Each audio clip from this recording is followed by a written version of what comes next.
First time propose ಮಾಡಿದ್ಯಾರು? Propose ಅಂತ ಏನು, ಇದು ಒಂದು ರೀತಿ ಡಿಸ್ಕಷನ್ ಎಲ್ಲ ಆಯ್ತು. Panel ಸರಿ, discussion. ಸದಸ್ಯ ಪೀಠ ಇಬ್ರೇ.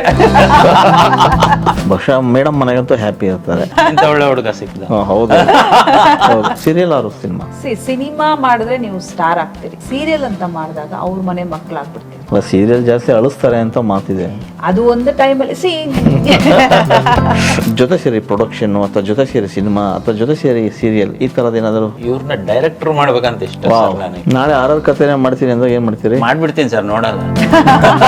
ದರ್ಶನ್ ಸರ್ ವಿಷಯವಾಗಿ ಮಾತಾಡೋದಾದ್ರೆ, ನನ್ನ ಹತ್ತದಿಂದ ನಾನು ದರ್ಶನ್ ಸರ್ನ ನೋಡಿದಾಗ ಅವ್ರು ಯಾವತ್ತೂ ನಾನು ಅವ್ರನ್ನ ಹಾಗೆ ನೋಡಿಲ್ಲ. ಅದೇ ಒಂದು ಸಪೋರ್ಟ್ ಅಂತ ಖಂಡಿತವಾಗ್ಲೂ ನಾನು. ಸೊ ನಿಮ್ಮ ಪ್ರಕಾರ ಸ್ಟಾರ್ ಸಿನಿಮಾ ಮಾಡಿದ್ರೆ ಮಾತ್ರ ಇಂಡಸ್ಟ್ರಿ ಬೆಳೆಯುತ್ತಾ? ಅವರಿಂದ ಮಾತ್ರ ಜನ ಬರ್ತಾರ? ಜನಕ್ಕೆ ಚೆನ್ನಾಗಿರೋದಷ್ಟೇ ಬೇಕು. ಸಿನಿಮಾ ನೋಡ್ಬೇಕಂತ ಕಾಯ್ತಿರೋರು ಲಕ್ಷಾಂತರ ಜನ ಇದ್ದಾರೆ. ಸೊ ಹೊರಗೆ ಬಂದ್ಮೇಲೆ Bigg Boss minus or plus? ನಂಗೆ ಮದ್ವೆ ಅನ್ನೋದು ಹೆದರಿಕೆ ನಿಜವಾಗ್ಲೂ ಇತ್ತು. ಆಕ್ಚುಲಿ ಅವ್ರು ಏನ್ ಡೌರಿ ಎಲ್ಲ ಕೊಡ್ಲಿಲ್ಲ. ಸಿರಿನೇ ಜೊತೆಗಿದ್ದಾಗ ಇನ್ನೇ ಬೇಕಾ? ಸಿರಿವಂತ ತಾನೇ ಈಗ. ಮೇಡಮ್ ಡ್ರೆಸ್ಸಿಂಗ್ ರೂಮ್ ಅಲ್ಲಿ ಇರ್ತಾರೆ, ಅಲ್ಲೊಂದು ಘಟನೆ ನಡೆಯುತ್ತೆ, ಅದನ್ನ ಹೇಳ್ಬೇಕು ನೀವು. ಏನೇನೋ ಓಡ್ತಿತ್ತು ನನಗೆ, ಬೇಡ ಈಗ.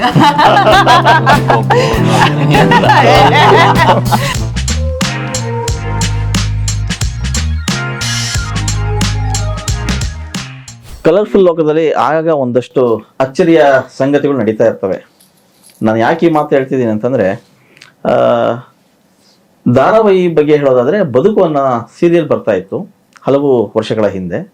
ಆ ಬದುಕು ಸೀರಿಯಲ್ನಲ್ಲಿ ಎರಡು ಜೋಡಿ ಅಂದರೆ ಮುದ್ದಾದ ಜೋಡಿ ಅದರಲ್ಲಿ ಕಾಣಿಸ್ಕೊಳ್ಳುತ್ತೆ. ರೀಲ್ನಲ್ಲಿ ಬದುಕಿನಲ್ಲಿ ಒದ್ದಾಡದಂಥ, ಆಮೇಲೆ ಒಂದಿಷ್ಟು ಜನರಿಗೆ ರಂಜನೆ ಕೊಟ್ಟಂಥ ಜೋಡಿ ರಿಯಲ್ನಲ್ಲೂ ಕೂಡ ಒಂದಾಗುತ್ತೆ. ಸೊ ರೀಲ್ ಬದುಕು ಬೇರೆ, ರಿಯಲ್ ಲೈಫ್ನ ಬದುಕೇ ಬೇರೆ. ಸೊ ಹೊಸ ಬದುಕನ್ನು ಆರಂಭಿಸಿದಂತಹ ಆ ಜೋಡಿ ಇವತ್ತು ನಮ್ಮ ಕರ್ನಾಟಕ ಸ್ಟುಡಿಯೋಗೆ ಬಂದಿದೆ.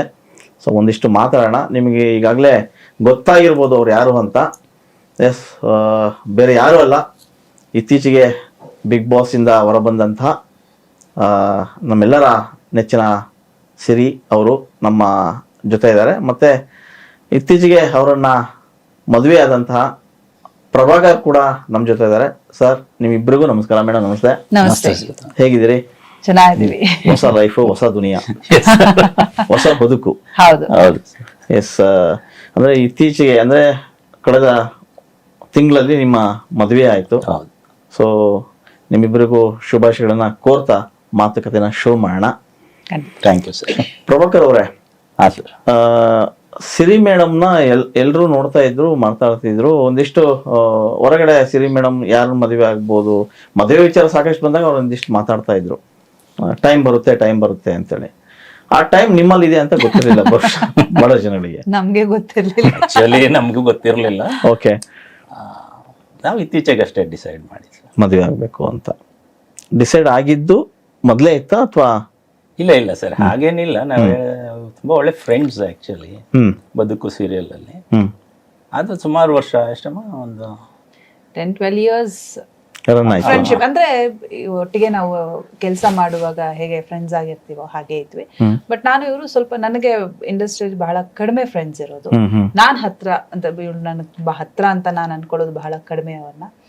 ಅದರಲ್ಲಿ ಇವರು ಒಬ್ರು ಇದ್ರು, ನಾವಿಬ್ರು ಒಳ್ಳೆ ಫ್ರೆಂಡ್ಸ್ ಆಗೇ ಇದ್ವಿ. ಬಟ್ ಈಗ ನಾವು, ನೀವು ಹೇಳಿದ್ರಲ್ಲ ಆನ್ ಸ್ಕ್ರೀನ್ ಜೋಡಿ, ಆಫ್ ಸ್ಕ್ರೀನ್ ಜೋಡಿ ಆಗಿದ್ದು ಕೂಡ ಇತ್ತೀಚೆಗೆ ನಾವು ಡಿಸೈಡ್ ಮಾಡಿದಂತ ವಿಷಯ ಅದು. ನಾನು ಬಿಗ್ ಬಾಸ್ ಇಂದ ಹೊರಗೆ ಬಂದ್ಮೇಲೆ ಅಲ್ಲಿ ನಿಮ್ಗೆ ಗೊತ್ತಿರೋ ಹಾಗೆ ಮದ್ವೆ ವಿಷಯ ಬಹಳ ಬರ್ತಾ ಇತ್ತು. ಮದ್ವೆ ಏನು, ಯಾರು ಏನು ಅಂತೆಲ್ಲ. ಸೊ ಹೊರಗ್ ಬಂದ್ಮೇಲೆ ಎಲ್ಲೋ ಒಂದ್ ಕಡೆ ಅನ್ನಿಸ್ತು, ಸರಿ ಯಾಕೆ, ವೈ ನಾಟ್. ನಂಗೆ ಮದ್ವೆ ಅನ್ನೋದು ಹೆದರಿಕೆ ನಿಜವಾಗ್ಲೂ ಇತ್ತು. ನನ್ನ ಲೈಫಲ್ಲಿ ಯಾರು ಬರ್ತಾರೋ, ಹೇಗಿರ್ತಾರೋ, ಅವ್ರ ಜೊತೆಗೆ ನಾನು ಹೇಗಿರ್ತೀನೋ, ಅವ್ರು ನನ್ನ ಜೊತೆಗೆ ಹೇಗಿರ್ತಾರೋ, ನನ್ನ ಫ್ಯಾಮಿಲಿ ಜೊತೆ ಹೇಗಿರ್ತಾರೆ, ನನ್ನ ಕೆರಿಯರ್ ಹೇಗಿರುತ್ತೆ ಅವ್ರ ಜೊತೆಗೆ. ಯಾಕೆಂದ್ರೆ ಸ್ಪೆಷಲಿ ಈ ಒಂದು ಫೀಲ್ಡ್ಗೆ, ಈ ಒಂದು ಕೆರಿಯರ್ನ ಚೂಸ್ ಮಾಡಿರೋಂಥವ್ರಿಗೆ ಅರ್ಥ ಮಾಡ್ಕೊಳ್ಳೋಂಥ ಒಬ್ಬ ಯಾರೇ ಆಗ್ಬೋದು, ಹುಡುಗ ಆಗಿರ್ಬೋದು, ಹುಡುಗಿ ಆಗಿರ್ಬೋದು, ಅಂಥವ್ರು ಬಹಳ ಮುಖ್ಯ ಆಗ್ತಾರೆ. ಆ್ಯಂಡ್ ನಾನು ಇದಕ್ಕೆ ಮುಂಚೆ ಹೇಳಿದ ಹಾಗೆ ನನಗೆ ಈ ಇಂಡಸ್ಟ್ರಿ ಅಂದರೆ ಬಹಳ ಪ್ಯಾಷನ್ ಇದೆ. ನನಗೆ ಬಹಳ, ನಾನು ಪ್ರೀತಿಸ್ತೀನಿ, ಗೌರವಿಸ್ತೀನಿ, ತುಂಬ ಭಕ್ತಿಯಿಂದ ಕೆಲಸ ಮಾಡ್ತೀನಿ. ಸೊ ಅದಕ್ಕೆ ನನಗೆ ಸಪೋರ್ಟ್ ಕೊಡೋವಂಥ ಒಬ್ಬ ಸಂಗಾತಿ ಬೇಕು ಅನ್ನೋದಿತ್ತು. ಫ್ಯಾಮಿಲಿಗೆ ಸಪೋರ್ಟ್ ಆಗಿರುವಂಥವ್ರು ಬೇಕು ಅಂತ ಅನ್ನಿಸ್ತಿತ್ತು. ಇದೆಲ್ಲ ಹೆದರಿಕೆ ಇದ್ದಿದ್ರಿಂದ ನಾವು ಅದು ಡಿಸೈಡೇ ಮಾಡ್ಕೊಂಡಿರಲಿಲ್ಲ. ಇನ್ಫ್ಯಾಕ್ಟ್ ನಾವು ಅದನ್ನ ಡಿಸ್ಕಸ್ ಕೂಡ ಮಾಡಿದೀವಿ. ನಂಗೆ ಭಯ ಇದೆ, ಇವರು ಕೇಳಿದಾಗ ಯಾಕೆ ಆ ಪ್ರಪೋಸಲ್ ಯಾಕೆ ಏನಾಯ್ತು ಅಂತ ಕೇಳಿದಾಗ್ಲೂ ನಾವು ಡಿಸ್ಕಸ್ ಮಾಡಿದ್ದು ಉಂಟು. ಇಲ್ಲ ಈ ತರ ಆಯ್ತು, ಅದಕ್ಕೆ ಬೇಡ ಅಂತ ಅನ್ಕೊಂಡೆ ನಾನು ಅಂತ. ಆಮೇಲೆ ನಮ್ ಲೈಫಲ್ಲಿ ನಾವು ಬಿಸಿ ಇದ್ವಿ, ಅವ್ರ ಕಡೆ ಅವ್ರ ಲೈಫಲ್ಲಿ, ನನ್ನ ಕಡೆ ನಾನಿಲ್ಲ. ಬಟ್ ಹೊರಗೆ ಬಂದ್ಮೇಲೆ ಎಲ್ಲೋ ಒಂದ್ ಕಡೆ ಅನ್ನಿಸ್ತು ನನಗೆ, ವೈ ನಾಟ್ ಅಂತ ಅನ್ನಿಸ್ತು. ಮನೆಯಲ್ಲೂ ಕೇಳ್ತಿದ್ರು.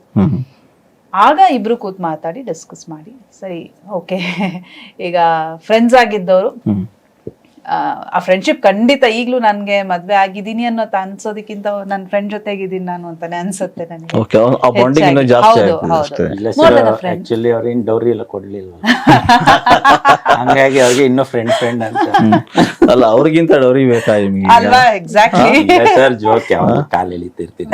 ಸಿರಿನೇ ಜೊತೆಗಿದ್ದಾಗ ಇನ್ನೇನ್ ಬೇಕಾ, ಸಿರಿವಂತ ತಾನೇ ಈಗ, ಅಷ್ಟೇ. ಅಲ್ವಾ ಮೇಡಮ್? ಎಸ್. ಈಗ ಒಂದು ವೀಕ್ಷಕರಿಗೆ ಒಂದು ಕುತೂಹಲ ಇರುತ್ತೆ, ಏನು ಅಂದರೆ ಸಿನಿಮಾ ಫೀಲ್ಡಲ್ಲಿ ಅಥವಾ ಕಿರುತೆರೆ ಫೀಲ್ಡಲ್ಲಿ ಇದ್ದವರು ಲೈಫ್ ಹೇಗಿರುತ್ತೆ ಏನು ಅನ್ನೋದು. ಸೊ ಆರಂಭದಲ್ಲಿ ನೀವಿಬ್ರು ಸೀರಿಯಲ್ನಲ್ಲಿ ಪರಿಚಯ ಆದ್ರಿ ಅನ್ಸುತ್ತೆ ಬಹುಶಃ. ಆ ಪರಿಚಯ ಆದಂಥ ಪರಿ ಹೇಳಿ. ಏನಿಲ್ಲ ಸರ್, ಆ್ಯಕ್ಚುಲಿ ಬದುಕು ಸೀರಿಯಲ್ ನಾನು ಆಲ್ರೆಡಿ ಮಾಡ್ತಾ ಇದ್ದೆ. ಅದು ನಾನು ಲೀಡ್ ಮಾಡ್ತಾ ಇದ್ದೆ. ಅದು ಹೀರೋಯಿನ್ ಇನ್ನೊಬ್ರು ಪ್ರೀತಿ ಚಂದ್ರಶೇಖರ್ ಅನ್ನೋರು ಮಾಡ್ತಾ ಇದ್ರು. ಅವ್ರ ಮದುವೆ ಫಿಕ್ಸ್ ಆಗಿದ್ರಿಂದ ರೀಪ್ಲೇಸ್ಮೆಂಟ್ ಆಗಿ ಇವ್ರು ಬಂದ್ರು. ಓಕೆ. ಇವ್ರು ಆಲ್ರೆಡಿ ಎಸ್ಟಾಬ್ಲಿಷ್ಡ್ ಇದ್ರು, ಸೀನಿಯರ್ ಮೋಸ್ಟ್. ಅದು ಡೌಟ್ ಅಲ್ಲೇ ಮಾಡಿದೆ, ರಿಪ್ಲೇಸ್ ಮಾಡ್ಬೇಕಾ ಬೇಡವಾ ಬೇಕಾ ಅಂತ. ಬಟ್ ಎಪಿಸೋಡ್ಸ್ ಬಹಳ ಕಡಿಮೆ ಆಗಿತ್ತು. ಓಕೆ. ಇನ್ನು ಆಗ್ತಾನೆ ಶುರು ಮಾಡಿದ್ರು, ಹಾಗಾಗಿ ಓಕೆ ಅಂತ. ಆಮೇಲೆ ನಂಗೆ ಸತೀಶ್ ಕೃಷ್ಣ ಅವ್ರು ಚೆನ್ನಾಗಿ ಗೊತ್ತಿದ್ರಿಂದ ಅವ್ರ ಮೇಲೆ ಒಂದು ನಂಬಿಕೆ. ಆಮೇಲೆ ರವಿಕಿರಣ್ ಅವ್ರ ಪ್ರೊಡಕ್ಷನ್, ಅದು ರವಿ ಸರ್ ಗೊತ್ತಿದ್ರು. ಸೊ ಹಾಗಾಗಿ ಓಕೆ ಅಂತ ಹೇಳಿ ಒಪ್ಕೊಂಡಿದ್ದಂತೆ. ಸೊ ನನಗೆ ಆಕ್ಚುಲಿ ಈ ಸ್ಟಾರ್ಡಮ್ ಬಗ್ಗೆ ಎಲ್ಲ ಗೊತ್ತಿಲ್ಲ ಸರ್. ಏನಂದ್ರೆ ನಾವು ಸೀದಾ ಸಾದಾ ಆಕ್ಟ್ ಮಾಡ್ಬೇಕು, ಅದೆಲ್ಲ ಪ್ಯಾಷನ್ ಇದೆ, ಒಂಥರ ಭಕ್ತಿಯಿಂದ ಮಾಡ್ತೀವಿ ಎಲ್ಲ. ಅದು ಆಗೋವರೆಗೆ ಮಾತ್ರ. ಅದಾದ್ಮೇಲೆ ನಾರ್ಮಲ್, ಅದನ್ನ ಕ್ಯಾರಿ ಮಾಡಕ್ಕೆಲ್ಲ ಬರಲ್ಲ, ಅಥವಾ ಬೇರೆಯವ್ರು ಕ್ಯಾರಿ ಮಾಡಿದ್ರೆ ಅದನ್ನ ಹೇಗೆ ನೋಡ್ಬೇಕು ಅನ್ನೋದು ನಂಗೆ ಗೊತ್ತಿಲ್ಲ. ಅಲ್ಲಿ ಬರ್ತಿದ್ರೆ ಸಿರಿ ಮೇಡಮ್ ಬರ್ತಾ ಇದಾರೆ, ಸಿರಿ ಅವರು ಈ ರೋಲ್ ಬರ್ತಾ ಇದಾರೆ, ಈ ರೋಲ್ ಏನ್ ಮಾತುಕತೆ ಯಾರು ಬಂದ್ರೆ ಏನೀಗ ಅನ್ನೋ ತರ ನಂದು ಅಷ್ಟೇ. ನನಗೇನು ಅಂತದಿಲ್ಲ. ಅದು ಬೇರೆ ನಂದು ಏನಂದ್ರೆ ನಂಗೆ ಆಕ್ಸಿಡೆಂಟ್ ಆಗಿ ಮಲ್ಗೋ ಸೀನು, ಕೋಮದಲ್ಲಿ ಇದೀನಿ ನಾನು. ಯಾರು ಬಂದು ಆಕ್ಟ್ ಮಾಡಿದ್ರೆ ನನಗೆ ಇವ್ರು ಬಂದಿದ್ದಾರೆ, ಕಾಯ್ದಿದ್ದಾರೆ, ಏನಾಗಿರ್ ಬಂದಿದ್ದಾರೆ, ಹಲೋ ಅಂತ ಹೇಳಿದ್ನ ಅಷ್ಟೇ ನಾ ಮಾತಾಡಿದ್ದು. ಸರಿ ಆಯ್ತು, ಹಂಗೆ ಕಂಟಿನ್ಯೂ ಆಯ್ತು. ಅದೊಂದು ಹಾಸ್ಪಿಟಲ್ ಲೊಕೇಶನ್ HSR ಲೇಔಟ್ ಅಲ್ಲಿ. ಸರಿ, ನನ್ಗೇನು ಕಾಂಬಿನೇಷನ್ ಹಾಸ್ಪಿಟಲ್ ಅಲ್ಲೇ. ಇವ್ರು ಕೋಮಾದಲ್ಲಿ ಇರ್ತಾರೆ, ಫಸ್ಟ್ ಸೀನೇ ಅದು. ಇವ್ರು ಕೋಮಾದಲ್ಲಿ ಇರ್ತಾರೆ, ಹಾಸ್ಪಿಟಲ್ ಅಲ್ಲಿ ಇರ್ತಾರೆ, ನಾನಲ್ಲಿ ನೋಡ್ಕೋತಾ ಇರ್ತೇನೆ. ಆ ತರದ್ದು ಒಂದು ಸೀನ್ ಅಷ್ಟೇ, ಹೆಚ್ಚೇನು ಮಾತಿಲ್ಲ. ಮಲಗ್ಬೇಕಲ್ಲ ಕೋಮಾದಲ್ಲಿ. ಮತ್ತೆ ನಾವು ಶಾರ್ಟ್ ಆದ್ಮೇಲೆ ಏನ್ ನಮ್ ಪಾಡಿಗೆ ಆ ಕಡೆ ಹೋಗ್ತಾ ಇದ್ದೆ, ಇವ್ರ ಪಾಡಿಗೆ ಇವ್ರು ಹೋಗ್ತಾ ಇದ್ರು. ಅದು ಹಾಸ್ಪಿಟಲ್ ಆಗಿರೋದ್ರಿಂದ ಕೂತ್ಕೊಳ್ಳಕ್ ನಿಂತ್ಕೊಳ್ಳೋಕ್ ಜಾಗ ಇರ್ತಿರ್ಲಿಲ್ಲ. ದೂರ ಎಲ್ಲ ಹೋಗ್ತಾ ಇದ್ವಿ, ಮತ್ ಬೇಕು ಹೇಳ್ದಾಗ ಬಂದ್ ಮಲ್ಕೋತಾ ಇದ್ದ. ಆಕ್ಚುಲಿ ಅದು ಫಸ್ಟ್ ಭೇಟಿ ನಿಮ್ದು, ಫಸ್ಟ್ ಸೀನು ಫಸ್ಟ್ ಭೇಟಿ. ಅದಾದ್ಮೇಲೆ ಮೇಡಮ್ ಡ್ರೆಸ್ಸಿಂಗ್ ರೂಮ್ ಅಲ್ಲಿ ಇರ್ತಾರೆ. ಆ ಸೀನ್ ಮೇಡಮ್ ಹೇಳಿದ್ರು, ನೀವ್ ಹೇಳಿಲ್ಲ. ಅಲ್ಲೊಂದು ಘಟನೆ ನಡೆಯುತ್ತೆ, ಅದನ್ನ ಹೇಳ್ಬೇಕು ನೀವು. ನೀವ್ ಹೇಳ್ತೀರಾ ಹೇಳಿ ಮೇಡಮ್, ನೀವೇ ಹೇಳ್ಬಿಡಿ. ಇನ್ನ ಜನರಲ್ ಏನಾಗುತ್ತೆ ಅಂದ್ರೆ, ನಾನೊಂದ್ ಸ್ವಲ್ಪ ಸೆಪರೇಟ್ ಆಗಿ ಇದ್ಬಿಡ್ತೀನಿ. ಯಾಕೆಂದ್ರೆ ಒಂದಷ್ಟು ಏನಂತಾರೆ ಅಲ್ಲ ಐಟಮ್ಗಳು, ನಂದೊಂದಷ್ಟು ಥಿಯರಿಗಳಿದೆ. ಒಂದು ಫಾರ್ಮೆಟ್ ನಂದು. ಬೆಳಗ್ಗೆ ಬಂದ ತಕ್ಷಣ ಹೋಗಿ ಫಸ್ಟ್ ಮೇಕಪ್ ಆಗ್ಬಿಡ್ಬೇಕು, ಮೇಕಪ್ ಆಗಿ ತಿಂಡಿ ತಿನ್ಬಿಡ್ತೀನಿ. ತಿಂಡಿ ಆಗಿದ ತಕ್ಷಣ ಅಷ್ಟು ಸೀನ್ ಪೇಪರ್ಸ್ ರೂಮಿಗೆ ಬಂದ್ಬಿಡುತ್ತೆ. ಅಷ್ಟು ಸೀನ್ ಪೇಪರ್ ಅವತ್ತಿನ ದಿನ ಏನೇನಿರುತ್ತೋ ಎಲ್ಲ ಒಂದ್ಸಲ ನಾನು ನೋಡ್ಬಿಡ್ಬೇಕು. ಇದು ನಂದು ರೊಟೀನ್ ಶೂಟಿಂಗ್ ಹೋಗಿದ ತಕ್ಷಣ. ಸೊ ಜನರಲಿ ನಾನು ಹೋಗಕ್ ಮುಂಚೆ ಯಾವ್ದೋ ಒಂದು ರೂಮ್ ರೆಡಿ ಇರುತ್ತೆ ಅಲ್ಲಿ ಹೋಗಿದ ತಕ್ಷಣ. ಆಮೇಲೆ ನಮ್ದು ಸ್ವಲ್ಪ ಲಗೇಜ್ ಜಾಸ್ತಿ ಇರುತ್ತೆ, ನನ್ನ ಕಾಸ್ಟ್ಯೂಮ್ಸು, ಮೇಕಪ್, ಊಟ, ಮನೆಯಿಂದನೇ ಊಟ ಅದೆಲ್ಲಾನು. ಸೊ ಹಾಗಾಗಿ ಸಪ್ರೇಟೇ ಇದ್ಬಿಡ್ತೀವಿ. ನಾನು ಹೋಗಿ ರೂಮಲ್ಲಿ ರೆಡಿ ಆಗ್ತಿದ್ದೀನಿ. ಇನ್ನೊಂದು 2-3 ದಿನ ಆಗಿರ್ಬಹುದೇನೋ ಶೂಟಿಂಗ್. ನಾನು ಎಂಟ್ರಿ ಕೊಟ್ಟು ಆ ಸೀಟಿ ಒಂದು ರೂಮಲ್ಲಿ ರೆಡಿ ಆಗ್ತಿದ್ದೆ. ಇವ್ರು ಸಡನ್ ಆಗಿ ಬಂದ್ರು, ಹಾಯ್ ಅಂದ್ರು. ನಾನು ಹಲೋ ಅಂದೆ ಅಷ್ಟೇನೆ. ದಬ್ಬಕ್ಕಂತ ಒಂದು 10 ನಿಮಿಷ ಮಲ್ಕೋತೀನಿ, ದಬ್ಬಕ್ಕಂತ ಮಲ್ಗೈ ಬಿಟ್ರು ಬೆಡ್ ಮೇಲೆ. ನಾನು ಏನಿದು, ಯಾಕೆಂದ್ರೆ ಜನರಲಿ ಯಾರು ನನ್ನ ಹತ್ರ ಹಾಗೆ ಬರಲ್ಲ, ಹಾಗೆ ನಡ್ಕೊಳಲ್ಲ. ನಾನು ಇವ್ರೇನಪ್ಪ ಹೀಗ್ ಮಲ್ಕೊಂಡ್ಬಿಟ್ರು, ಸರಿ ಓಕೆ ಗೊತ್ತಿಲ್ವೇನೋ, ಏನೇನೋ ಓಡ್ತಿತ್ತು ನನಗೆ. ಬೇಡ ಈಗ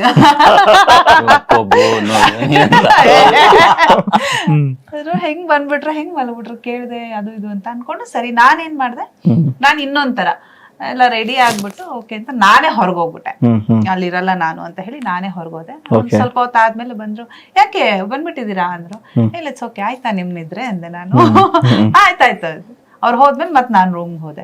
ಸೊ ಫಸ್ಟ್ ನನ್ಗೆ ಅಲ್ಲೇ ಅನ್ಸ್ತು, ಇವ್ರು ಯಾಕೋ ಹಿಂಗಿದಾರಪ್ಪ, ಬೇಡ ದೂರದಲ್ಲೇ ಇದ್ವು. ಯಾಕೆಂದ್ರೆ ನಾನ್ ತುಂಬಾ ಸೆನ್ಸಿಟಿವ್, ನಂಗೊಂದ್ ಚಿಕ್ಕ ವಿಷಯ ಕೂಡ ಬೇಗ ಹರ್ಟ್ ಆಗ್ಬಿಡುತ್ತೆ ಅಂಡ್ ನಾನು ಇನ್ನೊಬ್ರಿಗೆ ಹರ್ಟ್ ಮಾಡಕ್ ಹೋಗೋದಿಲ್ಲ. ಸೊ ಹಂಗಾಗಿ ಸರಿ ಬೇಡ ಬಿಡಪ್ಪ ಅಂತ ದೂರದಲ್ಲೇ ಒಂದ್ 5 to 6 months ನಾವ್ ಇನ್ನೇನ್ ಜಾಸ್ತಿ ಮಾತಾಡೂ ಇಲ್ಲ. ಸೀನಲ್ಲಿ ಮಾತ್ರ ಮಾತಾಡ್ತಾ ಇದ್ರಿ? ಸೀನಲ್ಲಿ ಮಾತಾಡಿದ್ರೆ ಪುನಃ ಬಂದ್ ಅಲ್ಲಿ ಮಲ್ಕೋತಾರ ಅಷ್ಟೇ. ಹಾಯ್ ಹಾಯ್ ಬಾಯ್ ಬಾಯ್ ಬಾಯ್, ಮುಗೀತು ಹೊರಟೆ ಅಷ್ಟೇ. ನಮ್ದು ಒಂದು ಮಾತುಕತೆ ಇತ್ತು. ಬಟ್ ನಾನು ಸ್ವಲ್ಪ ಟೈಮ್ ತಗೋತೀನಿ ತುಂಬಾನೇ ಒಬ್ಬರ ಜೊತೆ ಜೆಲ್ ಆಗೋದಕ್ಕೆ. ಬಟ್ ಹೋಗ್ತಾ ಹೋಗ್ತಾ ಹೋಗ್ತಾ ನಂಗೆ ಇವ್ರ ನೇಚರ್ ಅರ್ಥ ಆಯ್ತು. ಒಂದು ಫಿಲ್ಟರ್ ಇರಲ್ಲ ಇವ್ರ ಹತ್ರ, ಲೈಕ್ ಇವ್ರ ಹತ್ರ ಹೌದು ಅವ್ರ ಕ್ಯಾರೆಕ್ಟರ್ ಹಾಗೆ, ಅದು ಬೇಕು ಅಂತ ಮಾಡೋದು ಅಥವಾ ಬೇರೆ ತರದ ಒಂದು ಆಟಿಟ್ಯೂಡ್ ಆ ತರದ್ದು ಅಲ್ಲ. ಅವ್ರು ಇರೋದೇ ಹಾಗೆ, ಎಲ್ಲಾರ ಜೊತೆಗೂ ಹಾಗೆ ಇರ್ತಾರೆ. ಒಬ್ಬ ನಿರ್ದೇಶಕರ ಜೊತೆಗೂ ಹಾಗೆ ಫ್ರೆಂಡ್ಲಿ ಆಗಿರ್ತಾರೆ, ಒಬ್ಬ ಲೈಫ್ ಮ್ಯಾನ್ ಹುಡುಗರ ಜೊತೆನೂ ಹಾಗೆ ಇರ್ತಾರೆ, ಪ್ರೊಡಕ್ಷನ್ ಹುಡುಗನ ಜೊತೆನೂ ಹಾಗೆ ಇರ್ತಾರೆ, ಪ್ರೊಡ್ಯೂಸರ್ ಬಂದ್ರು ಅವ್ರ ಜೊತೆಗೂ ಹಾಗೆ ಇರ್ತಾರೆ. ಸೊ ಫಿಲ್ಟರ್ ಇಲ್ಲ ಅವ್ರದ್ದು ಅನ್ನೋದು ನನಗೆ ಅರ್ಥ ಆಯ್ತು. ಸೊ ಆಗ ನಾವಿಬ್ರು ಲೈಕ್ ಗುಡ್ ಫ್ರೆಂಡ್ಸ್ ಅಂಡ್ ತುಂಬಾ ಸೆನ್ಸ್ ಆಫ್ ಹ್ಯೂಮರ್ ಚೆನ್ನಾಗಿದೆ. ನಾನು ಅಷ್ಟು ಬೇಗ ರಿಯಾಕ್ಟ್ ಮಾಡ್ಬಿಡಲ್ಲ, ನಕ್ಬಿಡಲ್ಲ.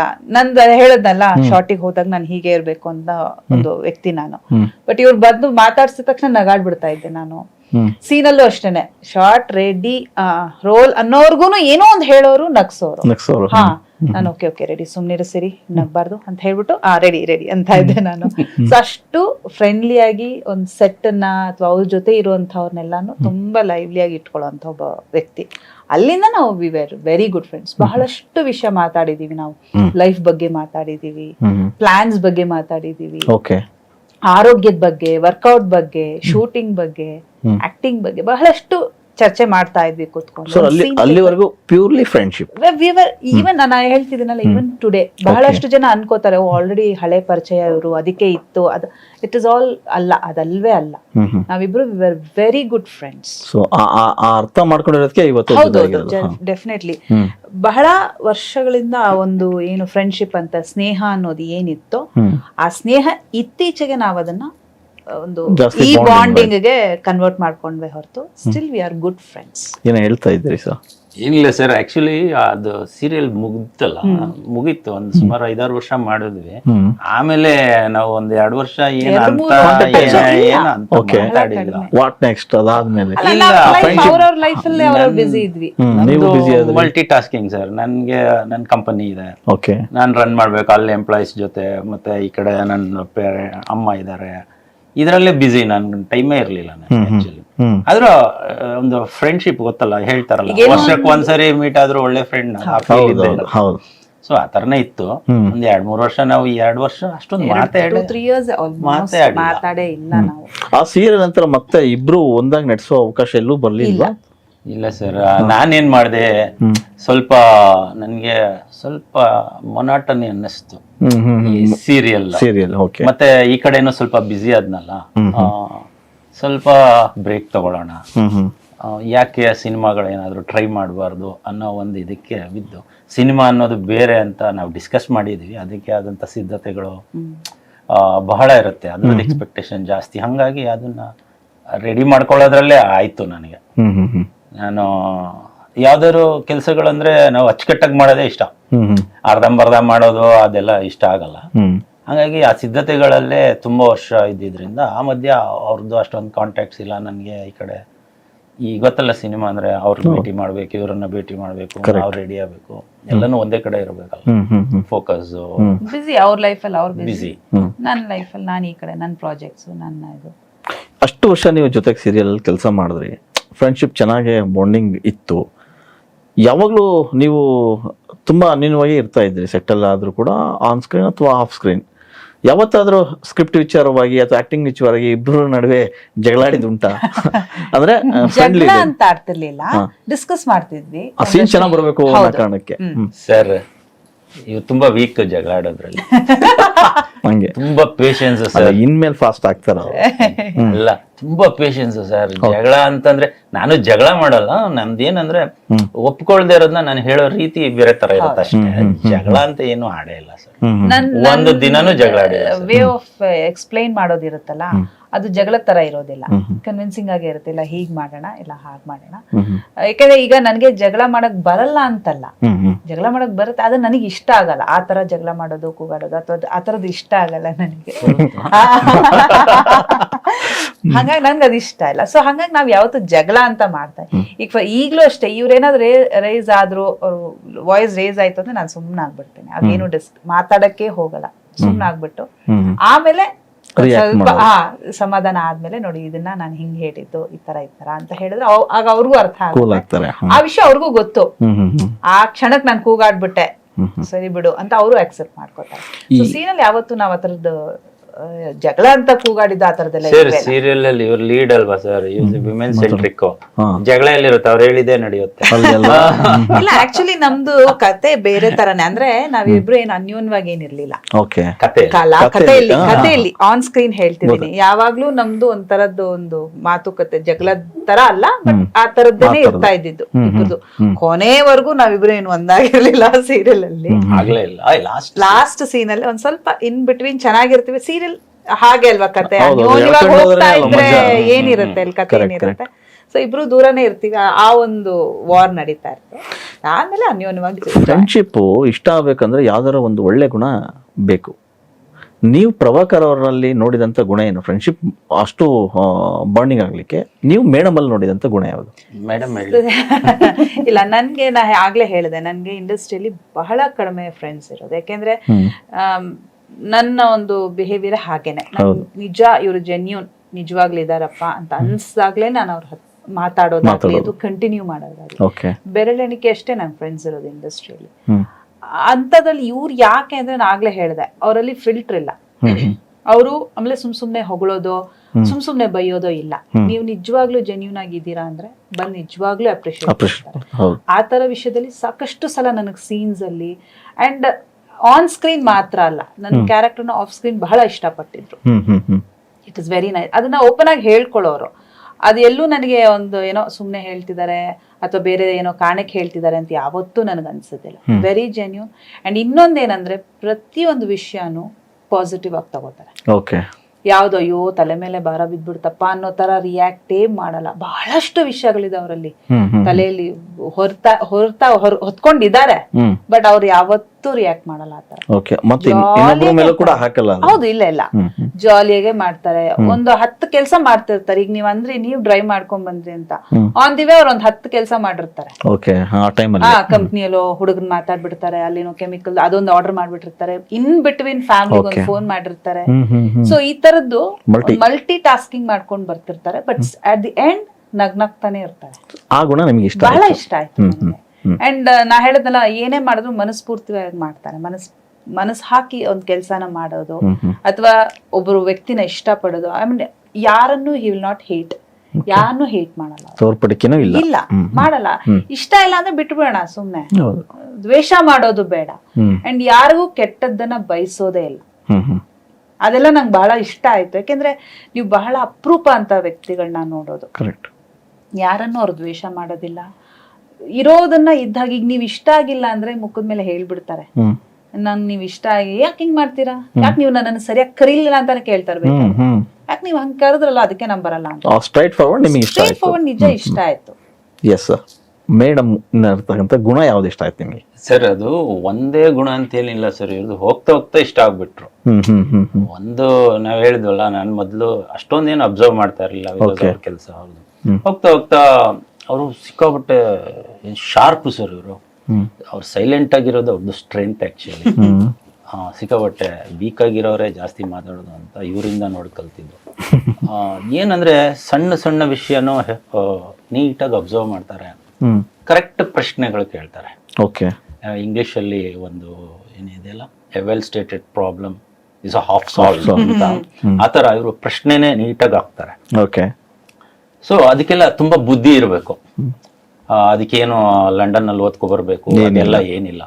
ಸೆನ್ಸ್, ಆ ಸೆನ್ಸ್ ಸಖತ್ತಾಗಿದೆ. ಮತ್ತೆ ಇನ್ನೊಬ್ರಿಗೆ ಬಹಳ ಅವಶ್ಯಕತೆ ಇದ್ರೆ ಸಲಹೆಗಳು ಕೊಡ್ತಾರೆ, ಸಹಾಯನೂ ಮಾಡ್ತಾರೆ. ಏನಂದ್ರೆ ನನ್ಗೆ ಯಾವತ್ತೋ ಒಂದಿನ ತುಂಬಾ ಡಿಸ್ಟರ್ಬ್ ಆಗ್ಬಿಟ್ಟಿದೆ ಸರ್. ಬಟ್ ನನ್ ಕ್ಯಾರೆಕ್ಟರ್ ಏನಂದ್ರೆ ನಗ್ತಾ ಇರೋದು. ಆರಾಮಾಗಿರ್ತೀನಿ ಯಾರ ಜೊತೆ. ಬೇರೆಯವ್ರಿಗೆ ಗೊತ್ತಾಗ್ಬಿಡ್ದು. ಗೊತ್ತಾಗ್ಬಾರ್ದು ಅಂತ ಏನ್ ನನ್ಗೆ ಅದು ಆಗಲ್ಲ ಸರ್. ನನಗೆ ನಾನು ಎಲ್ಲಾನು ಮುಖದ ಮೇಲೆ ತಗೊಳಲ್ಲ. ಇರ್ಲಿ ಒಳಗಡೆ ಅಂತ ನಾನು ಹೊರಗಡೆ ಹಂಗೆ ಇರ್ತೀನಿ ನಾನು. ಅದು ನನ್ನ ಕ್ಯಾರೆಕ್ಟರ್ ಹಾಗೆ. ಆದ್ರೆ ಇವರು ಆ ಒಂದು ದಿನ ಪರ್ಟಿಕ್ಯುಲರ್ ಆಗಿ ಬಂದು ಯಾಕೋ ಡಲ್ ಆಗಿದ್ದೀರಾ ನೀವು, ಏನಾಗಿದೆ ಅಬ್ಸರ್ವೇಷನ್, ಏನಾಗಿದೆ ನಿಮ್ಗೆ ಕೇಳಬಹುದಾ ಅಂತ ಹೇಳಿ ನನ್ಗೆ ಆಶ್ಚರ್ಯನೂ ಆಯ್ತು, ಖುಷಿನೂ ಆಯ್ತು, ಒಂಥರ ಸಮಾಧಾನ ಆಯ್ತು. ಓಕೆ, ಅಟ್ಲೀಸ್ಟ್ ಇವಾಗ ನಾನು ಈ ತರ ಇದ್ರೆ ನನ್ನನ್ನು ಯಾರು ಕೇಳೋದೇ ಇಲ್ಲ. ನಗ್ತಾ ನಗ್ತಾ ಇದ್ರೆ ಅಸಂಪ್ಷನ್, ಅದು ನಮಗೆ ತೊಂದರೆ ಇಲ್ಲ ಅಂತ. ಬಟ್ ಇವ್ರು ಅದನ್ನ ನೋಟಿಸ್ ಮಾಡಿ ಕೇಳಿದ್ರು, ಬಹಳ ಇಷ್ಟ ಆಯ್ತು. ಒಂಥರ ಹೆಂಗ ಅನ್ನಿಸ್ತು ಅಂದ್ರೆ ಐ ಹ್ಯಾವ್ ಅ ಶೋಲ್ಡರ್ ಅನ್ನಿಸ್ತು. ನಾನು ಹೇಳಿದೆ ಆಯ್ತು ಎಕ್ಸ್ಪ್ಲೈನ್ ಮಾಡ್ತೀನಿ, ಅವತ್ತಿಂದ ಏನು ಪ್ರಾಬ್ಲಮ್ ಇತ್ತು ಅವ್ರಿಗೆ ಎಕ್ಸ್ಪ್ಲೈನ್ ಮಾಡಿದೆ. ಓಕೆ ಚಿಯರ್ ಅಪ್ ಅಂತ ಹೇಳಿದ್ರು. ಅದು ತುಂಬಾ first time I got impressed. First time ಅದೇ ನನಗೆ ಇಂಪ್ರೆಸ್ ಆಗಿದ್ದು ಗುಣಗಳಲ್ಲಿ. ನಂತರ ಹೋಗ್ತಾ ಇದ್ರೆ ಅವ್ರು ಏನ್ ನನಗೆ ಕಾಣಿಸ್ಕೊಳ್ತಾ ಇದ್ರಲ್ಲ, ಅದೆಲ್ಲ ಏನೋ ಬೇಕಾಗಿರುವಂಥದ್ದು, ಅಲ್ಲಿಗೆ ಆ ಸೆಟ್ ಅಲ್ಲಿ ಬೇಕಾಗಿರುವಂಥದ್ದು ರೀತಿ, ಪ್ರೊಫೆಷನಲ್ ಎನ್ವಿರಾನ್ಮೆಂಟ್ ಬೇಕಿತ್ತು. ಹಾಗಾಗಿ ಅವ್ರು ಇರ್ತಾ ಇದ್ರು ಅನ್ನೋದು ನನಗೂ ಅರ್ಥ ಆಗ್ತಾ ಹೋಗ್ತು. ಆಮೇಲೆ ಯಾವಾಗ ಏನೋ ವಿಚಾರಗಳನ್ನ ಡಿಸ್ಕಸ್ ಮಾಡ್ತಾ ಹೋಗ್ತಿದ್ವಿ, ಇನ್ನೊಬ್ಬರ ಬಗ್ಗೆ ಅಭಿಪ್ರಾಯಗಳು, ಸಬ್ಜೆಕ್ಟ್ ಬಗ್ಗೆ ಆಗ್ಲಿ ಎಲ್ಲ ತುಂಬಾ ಕೋಆಪರೇಟಿವ್ ಆಗಿ ಡಿಸ್ಕಸ್ಗೆ, ಮತ್ತೆ ತಾಳ್ಮೆ ಇದೆಯಲ್ಲ, ಇವ್ರದ್ದು ತಾಳ್ಮೆ ಬಹಳ ಇದೆ ಸರ್. ನನಗೆ ಇಮ್ಯಾಜಿನೇ ಮಾಡಕ್ಕಾಗಲ್ಲ, ಅಷ್ಟು ತಾಳ್ಮೆ ಸರ್ ಇವ್ರಿಗೆ. ಹೆಣ್ಣು ತಾಳ್ಮೆ ಸಹನೆಗೆ ಇನ್ನೊಂದು ಹೆಸರು ಅಲ್ವಾ, ಹಂಗಾಗಿ ಸರ್ ಇವರು ಅವ್ರಿಗೆ ಗಾಡ್ ಸರ್. ಅಯ್ಯೋ ಸರ್, ನಾನು ಹೇಳಿದ್ನಲ್ಲ ಇಷ್ಟು ವರ್ಷದಲ್ಲಿ ಒಂದಿನ ಅವ್ರು ಸಿಡಿಮಿಡಿಗೊಂಡಿದ್ದೆ ನೋಡಿಲ್ಲ ಸರ್. ಒಂಥರ ಹಂಗ್ ಮಾಡ್ಬೇಡ ಅಂತ ಹೇಳಿದ್ದೇ ನೋಡಿಲ್ಲ ಸರ್ ಇಷ್ಟು ವಾಯ್ಸು. ಹೌದಾ, ಓಕೆ ಓಕೆ ಅಂದ್ರೆ ಸೈಲೆಂಟ್ ಆಗ್ತಾರೆ. ಅದ್ ನನ್ಗೆ ಅರ್ಥ ಆಗತ್ತೆ, ಅದ್ರ ಕೋಪ ಬಂದಿದ್ಯೋ, ಬೇಜಾರಾಗಿದ್ಯೋ, ಆ ಬೈಫರ್ಕೇಶನ್ನೇ ಕಷ್ಟ ಆಗತ್ತೆ ನನಗೆ. ಸೊ ಸ್ವಲ್ಪ ಟೈಮ್ ಕೊಟ್ಮೇಲೆ ಸರಿ ಹೋಗ್ತಾರೆ. ಅದು ಬಹಳ ಕಷ್ಟ ಅಂತ ನನಗೆ ಗೊತ್ತಿತ್ತು. ಸೈಲೆಂಟ್ ಇರೋರು ತುಂಬಾ ಸ್ಟ್ರಾಂಗ್ ಇರ್ತಾರೆ ಅಂತ. ಸ್ಟ್ರಾಂಗ್ ಇದಾರೆ ಮೇಡಮ್. ಸ್ಟ್ರಾಂಗ್ ಇದಾರೆ. ಜೊತೆ ಜೊತೆಗೆ ಏನಾಗ್ತಾ ಇತ್ತು, ಇವರ ಪರ್ಸನಲ್ ಲೈಫ್ ಗಳು ಇರ್ತಿತ್ತಲ್ಲ, ಇದ್ರ ಹೋರಾಟಗಳು ನನ್ಗೆ ಅರ್ಥ ಆಗ್ತಾ ಬರ್ತಾ ಇತ್ತು. ಇವರು she stood for our family, ಅವರ ದಿನಗಳು ಏನೇನ್ ಬಂತು ಅದೆಲ್ಲ ಹೇಳ್ತಾ ಇದ್ರೆ, ಇಷ್ಟೆಲ್ಲದ್ರ ನಡುವೆ she is a big star. ಅವಾಗ ನಾನು ಯೋಚಿಸ್ತಾ ಇದ್ದೀನಿ ಬಿಗ್ ಸ್ಟಾರ್ ಹಿಂಗೆ ಇದು ಅಂತ. ನಾವೆಲ್ಲ ಏನ್ ಹೇಳ್ಕೊಳ್ತಿದೀನಿ, ನಾನು ಓದಿದ್ದೀನಿ, BE ಓದಿದ್ದೀನಿ, ME ಓದಿದ್ದೀನಿ, ಇದ್ ಮಾಡಿದೀನಿ ಅಂತ ಹೇಳ್ಕೊಂಡು ಇದ್ ಮಾಡೋದು ಬೇರೆ. ಅದು ಸಾಮಾನ್ಯವಾಗಿ ಎಲ್ಲರೂ ಮಾಡ್ತಾರೆ. ಇವರು ಇಷ್ಟೆಲ್ಲ ಸ್ಟ್ರಗಲ್ಗಳ ಮಧ್ಯ ಒಬ್ಬ ಸ್ಟಾರ್ ಆಗಿ ಆ ಸ್ಟಾರ್ಡಮ್ ಬಿಟ್ಕೊಡದೆ, ಆ ಡಿಸಿಪ್ಲಿನ್ ಬಿಟ್ಕೊಡದೆ ಮೇಂಟೈನ್ ಇನ್ನ ಅವ್ರಿಗೆ ಛಲ ಸಿರೋದು ನೋಡಿದೆ. ಅವ್ರಿಗೆ ಯಾವತ್ತಿಗೂ ಸೋಲು ಅಂತದನ್ನ ತಪ್ಪಿಲ್ದವ್ರು ಒಪ್ಕೊಳ್ಳಲ್ಲ ಸರ್. ಅದೆಲ್ಲ ಬಹಳ ಒಂಥರ ಇಂಪ್ರೆಸ್ ಆಯ್ತು. ಒಂಥರ ಆಕ್ಚುಲಿ ತುಂಬಾ ಕಲ್ತಿದ್ದೀನಿ ನಾನು ಆಕ್ಚುಲಿ ಇವರಿಂದ. ಇಲ್ಲಿ ಏನಾಗ್ತಿದೆ ಅಂದ್ರೆ, ನಾವಿಬ್ರು ಒಬ್ರಿಗೊಬ್ರಿಗೆ ವಿ ರೆಸ್ಪೆಕ್ಟ್ ಈಚ್ ಅದರ್ ಅಲ್ಲ. ನನಗೆ ಅವ್ರ ಮೇಲೆ ಬಹಳ ಒಂದು ಮರ್ಯಾದೆ, ಗೌರವ ಎಲ್ಲ ಇದೆ. ಅವ್ರಿಗೆ ನನ್ನ ಮೇಲೆ ಹಾಗೆ ಇದೆ. ಅಂಡ್ ಅವ್ರಿಗೆ ಅವ್ರ ಸ್ಪೇಸ್ ಇದೆ, ನನಗೆ ನನ್ನ ಸ್ಪೇಸ್ ಇದೆ. ಯಾವತ್ತು ಅವ್ರ ಸ್ಪೇಸ್ಗೆ ನಾನು ಹೋಗಕ್ ಹೋಗಲ್ಲ, ನನ್ನ ಸ್ಪೇಸ್ಗೆ ಅವ್ರು ಬರಲ್ಲ. ಆ ಒಂದು ಇಬ್ರಿಗೂ ಆ ರೆಸ್ಪೆಕ್ಟ್ ಇರೋದ್ರಿಂದ ನೀವ್ ಇನ್ನೂ ಕೇಳ್ತಿದ್ರೆ ಒಬ್ರಿಗೊಬ್ರು ನಾವ್ ಹೇಳ್ತಾನೆ ಇರ್ತೀವಿ, ಇಲ್ಲ ನನ್ಗೆ ಇವ್ರ ಕಂಡ್ರೆ ಈ ಕ್ವಾಲಿಟಿ ನನಗೆ ಇಷ್ಟ ಅಂತೀನಿ, ಅವರು ನನಗಂತ ಅಷ್ಟು ಇಷ್ಟಪಟ್ಟು ಅಂದ್ರೆ ಒಬ್ಬರನ್ನೊಬ್ರು ನಾವು ಅಷ್ಟು ರೆಸ್ಪೆಕ್ಟ್ ಮಾಡೋದ್ರಿಂದ ಆ ಒಂದು ಇದು ಹಾಗೆ ಉಳ್ಕೊಂಡಿದೆ ಸರ್. ಈ ರಿಲೇಶನ್ಶಿಪ್ ಆಕ್ಚುಲಿ ಉಳಿದಿರೋ ರೆಸ್ಪೆಕ್ಟ್ ಇಂದಾನೆ ಸರ್. ಸುಮಾರು ವರ್ಷಗಳ ನಿಮ್ಮ ಫ್ರೆಂಡ್ಶಿಪ್, ಆ ಫ್ರೆಂಡ್ಶಿಪ್ ಹಾಗೆ ಇತ್ತು. ಸೊ ಫಸ್ಟ್ ಟೈಮ್ ಪ್ರಪೋಸ್ ಮಾಡಿದ್ಯಾರೋ ನೀವಾ ಅಥವಾ ಮೇಡಮ್? ಪ್ರಪೋಸ್ ಅಂತ ಫ್ರೆಂಡ್ಸ್ ಎಲ್ಲ ಈ ತರ ಇದು ಈ ಬಿಗ್ ಬಾಸ್ ಎಲ್ಲ ಮಾತುಕತೆ ನಡೀತಾ ಇತ್ತಲ್ಲ, ಒಳಗೆ ಹೀಗಿದ್ದೆ ಹಾಗಿದ್ದೆ, ಅವ್ರಿಗೆ ಕೇಳ್ತಾ ಇದ್ರು ಎಲ್ಲ ಕೂತ್ ಮಾತಾಡುವಾಗ ಒಂದ್ಸಲ ಅನ್ಕೊಂಡ್ವಿ, ಸರಿ ಓಕೆ ಮದ್ವೆ ಅಂತ ಹೇಳ್ತಿದ್ದಾರೆ, ಆಗೋಣ ಅಂತ ಅನ್ಕೊಳೋಣ ಅಂತ. ಹೌದಾ, ಹೇಗೆ ಏನು ಅಂತ ಬಂತು. ಆಗ ಇಬ್ರು ಇದು ಒಂದು ರೀತಿ ಡಿಸ್ಕಷನ್ ಎಲ್ಲ ಆಯ್ತು. ಸರಿ ನಾವೇ ವೈ ನಾಟ್ ನಾವಿಬ್ರೆ ಸದಸ್ಯ ಪೀಠ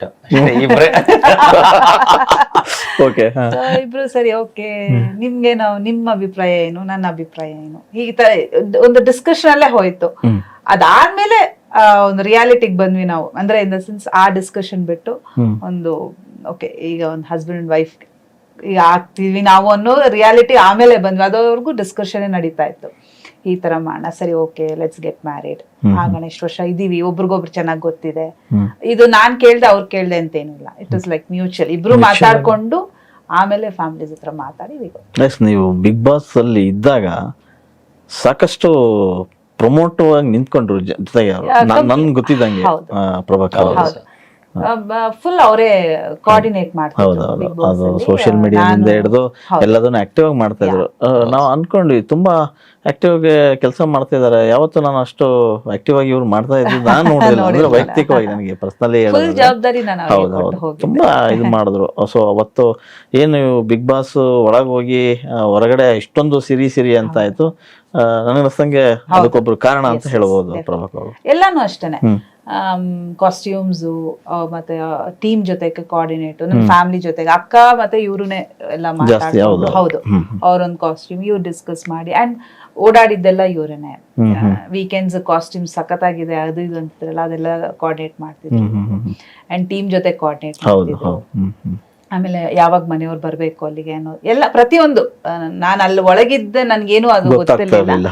ಕಂಪ್ಲೀಟ್ಲಿ ತಗೊಂಡು ಜವಾಬ್ದಾರಿ ತಗೊಂಡು ಮಾಡಿದ್ರು. ಸರ್, ಈಗ ಇಬ್ರು ದ್ವಿಸದಸ್ಯ ಪೀಠದಲ್ಲಿ ತೀರ್ಮಾನ ಆಯ್ತು.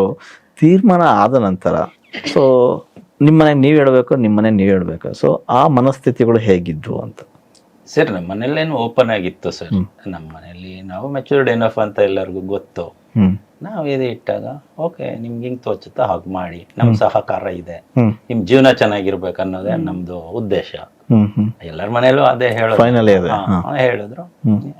ಅಷ್ಟೇ, ತುಂಬಾ ಪ್ರಶ್ನೆ ಆಗ್ಲಿ ಬೇರೆ ಏನು ಇಲ್ಲ ಸರ್. ಬಹುಶಃ ಮೇಡಮ್ ಮನೆಗಂತೂ ಹ್ಯಾಪಿ ಇರ್ತಾರೆ, ಯಾಕಂದ್ರೆ ಒಂದಿಷ್ಟು ಪ್ರಶ್ನೆಗಳು ಅದನ್ನೇ ಬರ್ತಾ ಇದೆ. ಇಂಥ ಒಳ್ಳೆ ಹುಡುಗ ಸಿಕ್ದ ಹೌದು, ಇಂಥ ಒಳ್ಳೆ ಹುಡುಗ ಸಿಗದೆ ಅಪರೂಪ ಅಲ್ವಾ ಸರ್. ಅಲ್ಲ, ತುಂಬಾ ಅವರು ರೆಸ್ಪೆಕ್ಟ್ ಮಾಡ್ತಾರೆ ಸರ್. ಅದು ತುಂಬಾ ಕ್ಲೋಸ್ ಆಗಿದ್ದು ಇವ್ರು ಬಿಗ್ ಬಾಸ್ ಹೋದ್ರಲ್ಲ, ಆ ಟೈಮಲ್ಲಿ ಜಾಸ್ತಿ ಅವ್ರ ಮನೆಯವ್ರ ಜೊತೆ ಮಾತಾಡ್ಬೇಕಾಗಿತ್ತು. ಏನಂದ್ರೆ ಇವ್ರದ್ದು ಮನೆಯಲ್ಲಿ ಅವ್ರಿಗೂ ಒಂಥರ ಇವ್ರನ್ನ ಮಿಸ್ ಮಾಡ್ಕೊಳ್ತಾ ಇದ್ರು. ಅಥವಾ ಅವರು ಕಡಿಮೆ ಜನನೇ ಇರೋದು, 3 ಜನ. ತಾಯಿ ಅವರು ಒಬ್ರೇ ಇರ್ತಾ ಇದ್ರು. ಇವ್ರ ಅಕ್ಕನ ಮಗಳು ಕಾಲೇಜು, ಇವ್ರ ಅಕ್ಕ ಇದಕ್ಕೆ ಹೋದಾಗ ಫೋನ್ ಮಾಡಿ ಮಾತಾಡಿಸ್ತಾ ಇದ್ದೆ. ಐ ಅಂಡರ್ಸ್ಟ್ಯಾಂಡ್ ಅವ್ರಿಗೆ ಏನ್ ಫೀಲ್ ಆಗ್ತಾ ಇರುತ್ತೆ ಅಂತ. ನಾನು ಒಬ್ನೇ ಇದ್ದಿದ್ದು ಕೋಆರ್ಡಿನೇಟರ್. ಜೊತೆ ನಿಂತ್ಕೊಂಡ್ರಿ, ಆ ಟೈಮಿಗೆ ಬೇಕಿತ್ತಲ್ವಾ, ಆ ಬಾಂಡಿಂಗ್ ಇಂಪಾರ್ಟೆಂಟ್.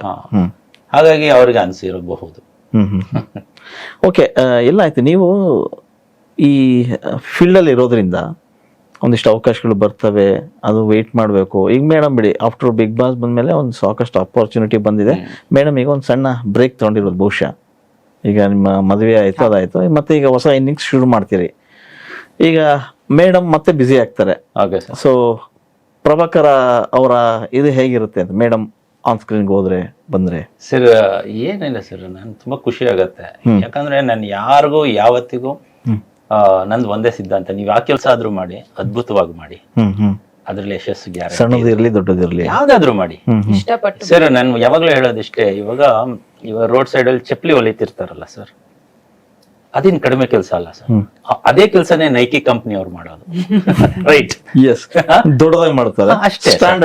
ಅದೇ ಕೆಲಸ ಮಾಡೋದು, ನೀವು ಅದನ್ನ ಭಕ್ತಿಯಿಂದ ಮಾಡಿ. ನನಗೆ ಇವ್ರ ಕೆಲಸ ಮಾಡಿದ್ರೆ ಖುಷಿನೇ ಸರ್, ತುಂಬಾ ಖುಷಿ. ಸಪೋರ್ಟಿವ್ ಆಗಿ ನಿಂತ್ಕೊಳ್ತೀನಿ, ಏನ್ ಬೇಕಾದ್ರೂ ನಾನು ಆಗ್ಲೇ ಒಂದ್ ಮಾತು ಹೇಳಿದ್ರಿ. ನನಗ್ ಸಪೋರ್ಟ್, ಎಸ್ಪೆಷಲಿ ಈ ಫೀಲ್ಡ್ ಅಲ್ಲಿ ಅರ್ಥ ಮಾಡ್ಕೋಬೇಕು, ಸಪೋರ್ಟ್ ಮಾಡ್ಬೇಕು ಅಂತ. ಆಕ್ಚುಲಿ ನಮ್ ತಂದೆ ಇದ್ರು, ಡ್ಯಾಡಿ ನಂಗ್ ಬ್ಯಾಕ್ ಬೋನ್ ಅವರು. ಪ್ರತಿಯೊಂದು ಹೆಜ್ಜೆಗೂ ಅವ್ರು ಇರ್ತಿದ್ರು, ಎಲ್ಲ ಅವ್ರು ನೋಡ್ಕೋತಾ ಇದ್ರು. ಅವ್ರು ಹೋದಾಗ ನಂಗೆ ಒಂಥರ ನಂಗ್ ಮುಂದೆ ಏನು ಅಂತಾನೆ ಗೊತ್ತಾಗ್ತಿರ್ಲಿಲ್ಲ. ಬಿಕಾಸ್ ನಾನೊಂದು ಬ್ಯಾಂಕ್ ಹೋಗ್ತಿರ್ಲಿಲ್ಲ, ಏನಿಲ್ಲ. ನಾನ್ ಬೆಳಗ್ಗೆ ಶೂಟಿಂಗ್ ಹೋಗು ಬಾ ಅಷ್ಟೇ ಇರ್ತಿತ್ತು. ಇನ್ ಮಿಕ್ಕಿದೆಲ್ಲ ನಮ್ ತಂದೆ ನೋಡ್ಕೋತಾ ಇದ್ರು. ಯಾವಾಗ್ಲೂ ನಾನು ಹಾಗ ಅನ್ಕೋತಾ ಇದ್ದೆ, ನನ್ ತಂದೆ ತರ ಬರ್ಬೇಕು, ಬಂದ್ರೆ ಹುಡುಗ ಆತರ ಇರ್ಬೇಕು, ಒಂದ್ ಸಪೋರ್ಟ್ ಆಗಿರ್ಬೇಕು. ಇವತ್ ನನ್ಗೆ ಪ್ರಭಾಕರ್ ಅವ್ರನ್ನ ನೋಡಿದ್ರೆ ನಂಗೆ ಹಾಗೆ ಅನ್ಸುದು. ಯಾಕಂದ್ರೆ ನಾನ್ ಮಾಡೋ ಪ್ರತಿಯೊಂದ್ ಕೆಲ್ಸಕ್ಕೂ ಎಂಕರೇಜ್ ಮಾಡ್ತಾರೆ. ಈಗ ಮದ್ವೆ ಆಗಿದ್ ಒಂದೇ ಅಂತಲ್ಲ, ಅದಕ್ ಮುಂಚೆ as a friend also used to encourage me. ಹೇಳ್ತಾ ಇದ್ರು, ಯಾಕೆ ಯು ಕ್ಯಾನ್ ಡೂ ಇಟ್, ನೀವು ಮಾಡಲ್ವಾ, ನೀವು ಆರಾಮಾಗಿ ಮಾಡ್ತೀರಾ ಅಂದ್ರೆ ಆ ಒಂದು ಮಾತುಗಳು ತುಂಬಾ ಮೋಟಿವೇಟ್ ಮಾಡ್ತಿತ್ತು ನಮ್ಗೆ, ಶಕ್ತಿ ಅಂತ ಅನ್ಸ್ಬೋದು.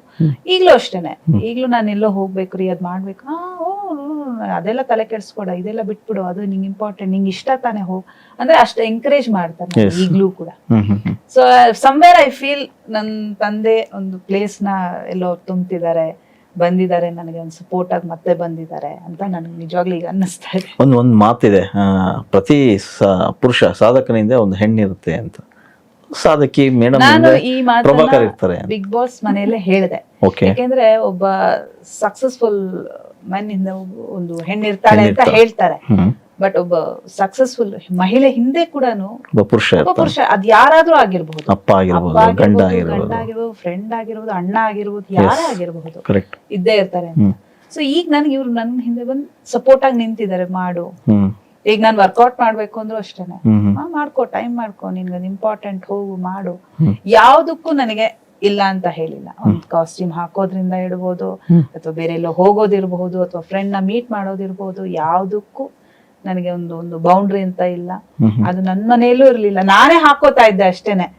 ನಾನೇ ಒಂದ್ ಚೌಕಟ್ಟು, ನಾನು ಹಿಂಗೆ ಇರ್ಬೇಕು, ಹೀಗೆ ಇರ್ಬೇಕು ಅಂತ. ಬಟ್ ನನಗೆ ಯಾವತ್ತೂ ಅಲ್ಲೂ ಇರ್ಲಿಲ್ಲ, ಇಲ್ಲೂ ಇರ್ಲಿಲ್ಲ. ಅದಕ್ಕೆ ನನ್ಗೆ ಈಗ ಏನ್ ತೀರಾ ನಾನೇನ್ ಮದ್ವೆ ಆಗಿದ್ದೀನಿ ಅಂತ ಏನ್ ಅನ್ನಿಸ್ತಾ ಇಲ್ಲ. ಫ್ರೆಂಡ್ ಜೊತೆ ಇರೋದು, ಫ್ರೆಂಡ್ ಜೊತೆನೇ ಇದೀನಿ ಅಂತಾನೆ ಅನ್ನಿಸ್ತಾ ಇದೆ ನನಗೆ. ನನಗ್ ಬೌಂಡ್ರಿ ಹಾಕ್ಬೇಡ ಅಂದ್ರೆ ಇವಾಗ ಬೇಲ್ ತೊಳ್ತಿದಾರ ಅವರು. ಅದ ಈಗ ಹೇಳ್ಬಿಡ್ತಾ ಇದ್ದಾರೆ ಅಪ್ಲಿಕೇಶನ್ ಯಾಕ್ಬೇಕು ಅಂತ. ಇಲ್ಲ ಸರ್, ನಾವು ಆಕ್ಚುಲಿ ತುಂಬಾ ಜೀವನನ ಎಂಜಾಯ್ ಮಾಡಕ್ ತುಂಬಾ ಇಷ್ಟ ಸರ್. ನನಗೆ ಎಂಜಾಯ್ ಅಂದ್ರೆ ಸಣ್ಣ ಸಣ್ಣ ಕೆಲ್ಸದಲ್ಲೂ ಖುಷಿ ಪಡುವಂತದ್ದು. ನನಗ ಅದೇ ಇಷ್ಟ. ನೀವ್ ಸುಮ್ನೆ ಒಂದ್ ಬುಗುರಿ ಮಕ್ಳು, ನಾನು ಒಂದ್ಸಲ ಹಾಗೆ ನೋಡ್ತಾ ಇದ್ದೆ, ಶೂಟಿಂಗ್ ಹತ್ರನೇ ಅನ್ಸುತ್ತೆ, ಮಕ್ಳು ಬುಗುರಿ ಆಡ್ತಾ ಇದ್ರು. ಎಷ್ಟು ಎಂಜಾಯ್ ಮಾಡಿದ್ರು ಅಂದ್ರೆ ಅವ್ರ ಜೊತೆ ಹೋಗಿ ಆಡ್ಕೊಂಡು ಬಂದ್ರು. ನಾನ್ ಅದೇ ಯೋಚನೆ ಮಾಡ್ತಿದ್ದೆ, ನಾನ್ ಹಿಂಗ್ ಮಾಡ್ತೀನ, ಹೋಗಿ ಆಡ್ತೀನ ಈ ತರ ಇವ್ರ ಜೊತೆಗೆ. ಆಡ್ಬೇಕು, ಯು ಫೀಲ್ ಲೈಕ್ ಅವಾಗ್ಲೇ you will be young at heart. ನೀವ್ ಇನ್ನೂ ಚಿಕ್ಕೋರ್ ತರಾನೇ ಇರ್ತೀರಾ, ನಂಬರ್ಸ್ ಹೋಗ್ತಾ ಇರತ್ತೆ, ಏಜ್ ಅದು ಬೇರೆ. ಬದುಕನ್ನ ಪ್ರೀತಿಸೋ ಗುಣ ಹೌದೌದು, ತುಂಬಾ ಇಂಪಾರ್ಟೆಂಟ್. ಅವೆಲ್ಲ ನಂಗೆ ಬಹಳ ಇಷ್ಟ ಆಗತ್ತೆ. ಸಣ್ಣ ಸಣ್ಣ ವಿಷಯ, ಈಗ್ಲೂ ಗಾಳಿಪಟ ಹಾರಿಸ್ತಾರೆ. ನಮ್ ಮನೆ ಟೆರಸ್ ಚೆನ್ನಾಗಿದೆ ಅನ್ಬಿಟ್ಟು, ಬಾಬಾ ಚೆನ್ನಾಗತ್ತೆ ಇಲ್ಲಿ ಗಾಳಿಪಟ. ನಾನು ಈ ತರ ಚಿಕ್ಕ ಚಿಕ್ಕ ವಿಷಯ ಕಲ್ತಿದ್ದೆ ಇವರಿಂದ. ಅಲ್ಲ, ಸಣ್ಣವ್ರ ಜೊತೆ ಸಣ್ಣರಾಗಿಟ್ಬಿಡ್ತಾರೆ. ಹೌದು, ಅಪ್ಡೇಟೆಡ್ ವರ್ಷನ್ ಅಂತಾರಲ್ಲ, ಚಿಕ್ಕ ಮಕ್ಳ ಜೊತೆ ಚಿಕ್ಕ ಮಕ್ಳ ತರ ಇಲ್ಲ. ಅವರು ನಾವು ವೈಯಕ್ತಿಕವಾಗಿ ಒಂದಿಷ್ಟು ಗಮನಿಸಿರೋದಂದ್ರೆ, ಅವ್ರ ತಾಯಿನ ತುಂಬಾ ಪ್ರೀತಿಸ್ತಾರೆ. ಒಂದು ಫೋಟೋ ನನಗೆ ತೋರಿಸಿದ್ರು ಅವ್ರ ತಾಯಿದು, ಅಮ್ಮನಿಗೆ ನನಗೆ ತುಂಬಾ ಇಷ್ಟ ಆಯ್ತು. ಯಾವಾಗ್ಲೂ ಅಂದ್ರೆ ಆ ಪ್ರೀತಿ ಇದೆಯಲ್ಲ ಎಲ್ರಿಗೂ ಬರಲ್ಲ. ಅಂದ್ರೆ ಕೆಲವ್ರು ತೋರ್ಪಡಿಗೆ ಮಾಡ್ತಾರೆ ಮೇಡಮ್, ಇವ್ರು ಯಾವ್ದೇ ಇದೆಯಲ್ಲ ಸರ್ ನೋಡಿ, ನಮ್ಮ ಅಮ್ಮಗ್ ಫೋಟೋ ಶೂಟ್ ಮಾಡ್ಸಿ ನೋಡಿ. ಸೊ ಆ ಪ್ರೀತಿ ಬಹಳ ಇಷ್ಟ ನನಗೆ. ಒಂದಿಷ್ಟು ಜನಗಳಿಗೆ ಕುತೂಹಲ ಇದೆ, ಒಂದಿಷ್ಟು ಪ್ರಶ್ನೆಗಳಿದೆ. ಏನು ಅಂದ್ರೆ, Prabhakar engineer, mechanical engineer, environment engineer ಆದ್ರು. ಓಕೆ, ಈಗ ಏನ್ ಬಿಸ್ನೆಸ್ ಮಾಡ್ತಾರೆ? ಓಕೆ, ನಟ ಅಂದ್ಮೇಲೆ ಒಂದು ಸೋರ್ಸ್ ಅನ್ನೋದು ಬೇಕಲ್ವಾ? ಯಾವುದೇ ಒಬ್ಬ ಈ ಫೀಲ್ಡಲ್ಲಿ ಇರ್ತಕ್ಕಂಥ ಕಲಾವಿದರು ಒಂದೊಂದು ಸೋರ್ಸ್ ಮಾಡ್ಕೊಂಡಿದ್ದಾರೆ. ಒಂದು ಹೋಟೆಲ್, ರೆಸ್ಟೋರೆಂಟು, ಅಥವಾ ಇನ್ನೊಂದು ಯಾವುದೋ ಬಿಸ್ನೆಸ್ ಮಾಡ್ತಾ ಇರ್ತಾರೆ. ಸೊ ನಿಮ್ದೊಂದು ಬಿಸ್ನೆಸ್ ಇದೆ, ಆ ಬಿಸ್ನೆಸ್ ಬಗ್ಗೆ ಒಂಚೂರು ಹೇಳ್ಬೋದಾ? ಇಲ್ಲ ಸರ್, ಯೂಶಲಿ ಎಲ್ಲರೂ ಸಿನಿಮಾಯಿಂದ ದುಡ್ದಿದ್ರಲ್ಲಿ ಬಿಸ್ನೆಸ್ ಮಾಡ್ತಾರೆ ಸರ್. ನಾನು ಸಿನಿಮಾ ಬರೋಕಂತ ಬಿಸ್ನೆಸ್ ಶುರು ಮಾಡಿದ್ ಸರ್. ಇಂಟ್ರೆಸ್ಟಿಂಗ್, ಹೇಳಿ.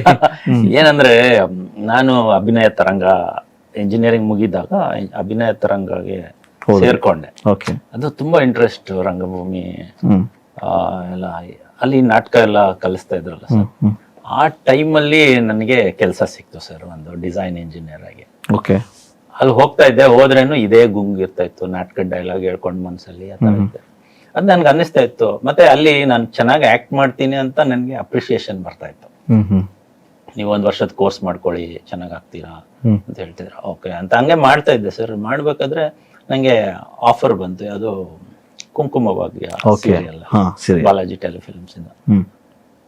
ಅಲ್ಲಿ ಹೋದಾಗ ಈ ಕೆಲ್ಸಕ್ಕೆ ರಜಾ ಕೊಡಲ್ಲ ಸರ್.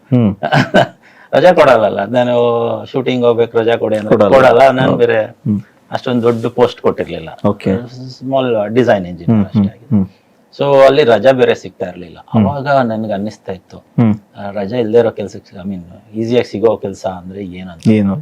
ಅವಾಗ ಯೋಚನೆ ಮಾಡಿದೆ ಸರ್, ನಾವೇ ಒಂದು ಫರ್ಮ್ ಓಪನ್ ಮಾಡಿದ್ರೆ ನಾನು ಬೇಕಾದಾಗ ಹೋಗ್ಬೋದು, ಬೇಕಾದಾಗ ಬರ್ಬೋದು ಅಂದ್ಬಿಟ್ಟು, ನಮ್ಮ ಕಸಿನ್ ಇದ್ದಾರೆ ಅರುಣ್ ಅಂತ, ಅವರು ಹತ್ರ ಪ್ರಪೋಸಲ್ ಹಿಂಗೆ ಮಾತಾಡ್ತಾ ಬಂದಾಗ ಒಂದು ಕಂಪ್ನಿ ಓಪನ್ ಮಾಡೋಣ. ಅದು ಬಂದು ಅವರು ಅಗ್ರಿಕಲ್ಚರ್ ಗ್ರಾಜ್ಯುಯೇಟ್, ನಾನು ಎನ್ವಿರಾನ್ಮೆಂಟಲ್ ಇಂಜಿನಿಯರಿಂಗ್ ಇತ್ತು. ಸೊ ಅವಾಗ ಒಂದು ಕಂಪ್ನಿ ಅಂತ ಹುಟ್ಟಾಕಿದ್ವಿ ಸರ್, ಸರ್ವೆ ಎಲ್ಲ ಮಾಡಿ, ಯಾವುದ್ರಲ್ಲಿ ಮಿನಿಮಮ್ ವರ್ಕಲ್ಲಿ ಅದು ಪೆಸ್ಟ್ ಕಂಟ್ರೋಲ್ ಅಂತ ಇದೆ. ಅದನ್ನ ಮಾಡಿದಾಗ ಸುಮ್ಮನೆ ಹಾಗೆ ಒಂದು 3 ತಿಂಗಳಲ್ಲಿ ನನ್ನ ಫ್ರೆಂಡ್ ಆಫೀಸಲ್ಲಿ ತಗೊಂಡು ಜಾಗನ ಶುರು ಮಾಡಿದ್ವಿ. ಸ್ವಲ್ಪನೇ ರೆವಿನ್ಯೂ ಬರಕ್ ಶುರು ಆಯ್ತು. ಆಮೇಲೆ ಅದರಲ್ಲೇ ಉನ್ನತ ಮಟ್ಟ ಅಂದ್ರೆ ಒಂದು fumigation for exporting containers, okay, export ಆಗುವಂತ ಕಂಟೈನರ್ಸ್ಗೆ ಫ್ಯೂಮಿಗೇಟ್ ಮಾಡೋ ಲೆವೆಲ್ಗೂ ಹೋದ್ವಿ ಸರ್. ಸೂಪರ್. ಒಂದು 1.5 years ಒಳಗೇನೆ ಅವರು ತುಂಬಾ ಚೆನ್ನಾಗಿ ನಾವಿಬ್ರು ಕೋಆರ್ಡಿನೇಟ್ ಮಾಡಿ ಆಗ ಸರ್ ನನಗೆ ಟೈಮ್ ಸಿಕ್ತು ಸರ್. ಇಲ್ಲಿ ಎಸ್ಟಾಬ್ಲಿಷ್ ಆಯ್ತು, ಸ್ವಲ್ಪ ರೆವಿನ್ಯೂ ಜನರೇಟ್ ಆಯ್ತು, ಸೆಟಪ್ ಮಾಡ್ಕೊಂಡು ಇನ್ನು ಫೀಲ್ಡ್ ವರ್ಕ್ ಎಲ್ಲ ಅವ್ರು ನೋಡ್ಕೊಳ್ತಾ ಇದ್ರು. ಆಗ ಒಂದು ಕಾನ್ಫಿಡೆನ್ಸ್ ಮತ್ತೆ ಟೈಮ್ ಸಿಕ್ತು, ಆರಾಮಾಗಿ ಆಕ್ಟ್ ಮಾಡ್ಬೋದು ಅಂತ. ಅದಕ್ಕೆ ಇಲ್ಲಿ ಆಕ್ಟ್ ಮಾಡಕ್ಕೋಸ್ಕರ ಬಿಸ್ನೆಸ್ ಸರ್ ನಮ್ದು. ಬಟ್ ಅದನ್ನು ಚೆನ್ನಾಗೇ ಮಾಡಿದೀವಿ ಸರ್, ಇವಾಗ್ಲೂ ಇದೆ. ಈಗಲೂ ಪ್ಲೆಸೆಂಟ್ ಪೆಸ್ಟ್ ಕಂಟ್ರೋಲ್ ಸರ್ವಿಸಸ್ ನಮ್ಮ ಕಂಪ್ನಿ ಹೆಸರು. ನಾವು ಆನ್ಯುವಲ್ ಮೇಂಟೆನೆನ್ಸ್ ಕಾಂಟ್ರಾಕ್ಟ್ಸ್ ತಗೊಳ್ತೀವಿ ದೊಡ್ಡ ದೊಡ್ಡ ಕಂಪ್ನಿ, ಮತ್ತೆ ಎಕ್ಸ್ಪೋರ್ಟ್ ಆಗುವಂತ ಕಂಟೈನರ್ಸ್ಗೆ ಫ್ಯೂಮಿಗೇಟ್ ಮಾಡ್ತೀವಿ. ಚೆನ್ನಾಗಿದೆ ಸರ್ ಆ ಬಿಸ್ನೆಸ್. ಅದನ್ನು ತುಂಬಾ ಭಕ್ತಿಯಿಂದ ಮಾಡ್ತೀವಿ ಸರ್. ಜೊತೆಗೆ ಈಗ ಪ್ರಯತ್ನ ಇದು ನಡೀತಾ ಇದೆ ಸರ್ ಈಗ ಸದ್ಯಕ್ಕೆ. ಕಲಾರಾಧನೆ ಜೊತೆಗೆ ಅದು ಮುಖ್ಯವಾಗಿ ಅದ್ರ ಜೊತೆಗೆ ಇದಲ್ವಾ. ಓಕೆ ಮೇಡಮ್, ಈಗ ಅವರು ಇಷ್ಟು ಹೇಳಿದ್ರು ನಾನು ಹೆಂಗೆ ಏನು ಈ ಕಲಾರಂಗಕ್ಕೆ ಬಂದೆ ಅಂತೇಳಿ. ಸೊ ಮೇಡಮ್, ನೀವು ಚಿಕ್ಕ ವಯಸ್ಸಿಂದನೇ ಎಂಟ್ರಿ ಆದವರು ಫೀಲ್ಡಿಗೆ, ನಿಮಗೆ ಹೊಸದಲ್ಲ ಕಲೆ ಅನ್ನೋದು, ಅವಾಗ ಚಿಕ್ಕ ವಯಸ್ಸಿಂದನೇ ಬಂದಾಯಿತು. ಸೊ ಮೇಡಮ್ದು ಎಜುಕೇಷನು ಆಫ್ಟರ್ ದಟ್ ಬಂದಿದ್ದು ಹೇಗೆ, ಮನೇಲಿ ಸಪೋರ್ಟ್ ಹೇಗಿತ್ತು? ಯಾಕಂದ್ರೆ ಅಕ್ಕನ ಕೂಡ ಇರೋದ್ರಿಂದ ಅಕ್ಕನ ನೋಡ್ ಬಂತ ಅಥವಾ ಹೇಗೆ ಅಂತ? ಇಲ್ಲ, ನಮ್ ತಂದೆ ಇದೆ ಇಂಡಸ್ಟ್ರಿ. ತಂದೆ ಹೌದು, ಲಕ್ಷ್ಮಣ್ ಅಂತ ಅವ್ರು ಇದೇ ಇಂಡಸ್ಟ್ರಿಯಲ್ಲೇ ಇದ್ದವರು. ಪುಟ್ಟಣ್ಣ ಕಣ್ಗಲ್ ಸರ್ ಜೊತೆಗೆ ವರ್ಕ್ ಮಾಡಿದಂಥವ್ರು, ಅವ್ರ ಪ್ರಶಸ್ತಿನ ತಗೊಂಡಂಥವ್ರು. ಬಹುಶಃ ಆ ಇದರಿಂದ ನನಗೂ ಬಂದಿದೆ ಅಂತ ಅನ್ಕೋತೀನಿ. ಬಟ್ ನಂಗೆ ಚಿಕ್ಕ ವಯಸ್ಸಿಂದಾನು ಆರ್ಟಿಸ್ಟ್ ಆಗ್ಬೇಕು ಅನ್ನೋದೇ ಇಷ್ಟ ಆಯ್ತು. ಅದು ದೊಡ್ಡ ಸ್ಕ್ರೀನಾ ಸ್ಮಾಲ್ ಸ್ಕ್ರೀನ್ ಅನ್ನೋ ಒಂದು ಡಿಫ್ರೆನ್ಸ್ ನನ್ಗೇನಿರ್ಲಿಲ್ಲ.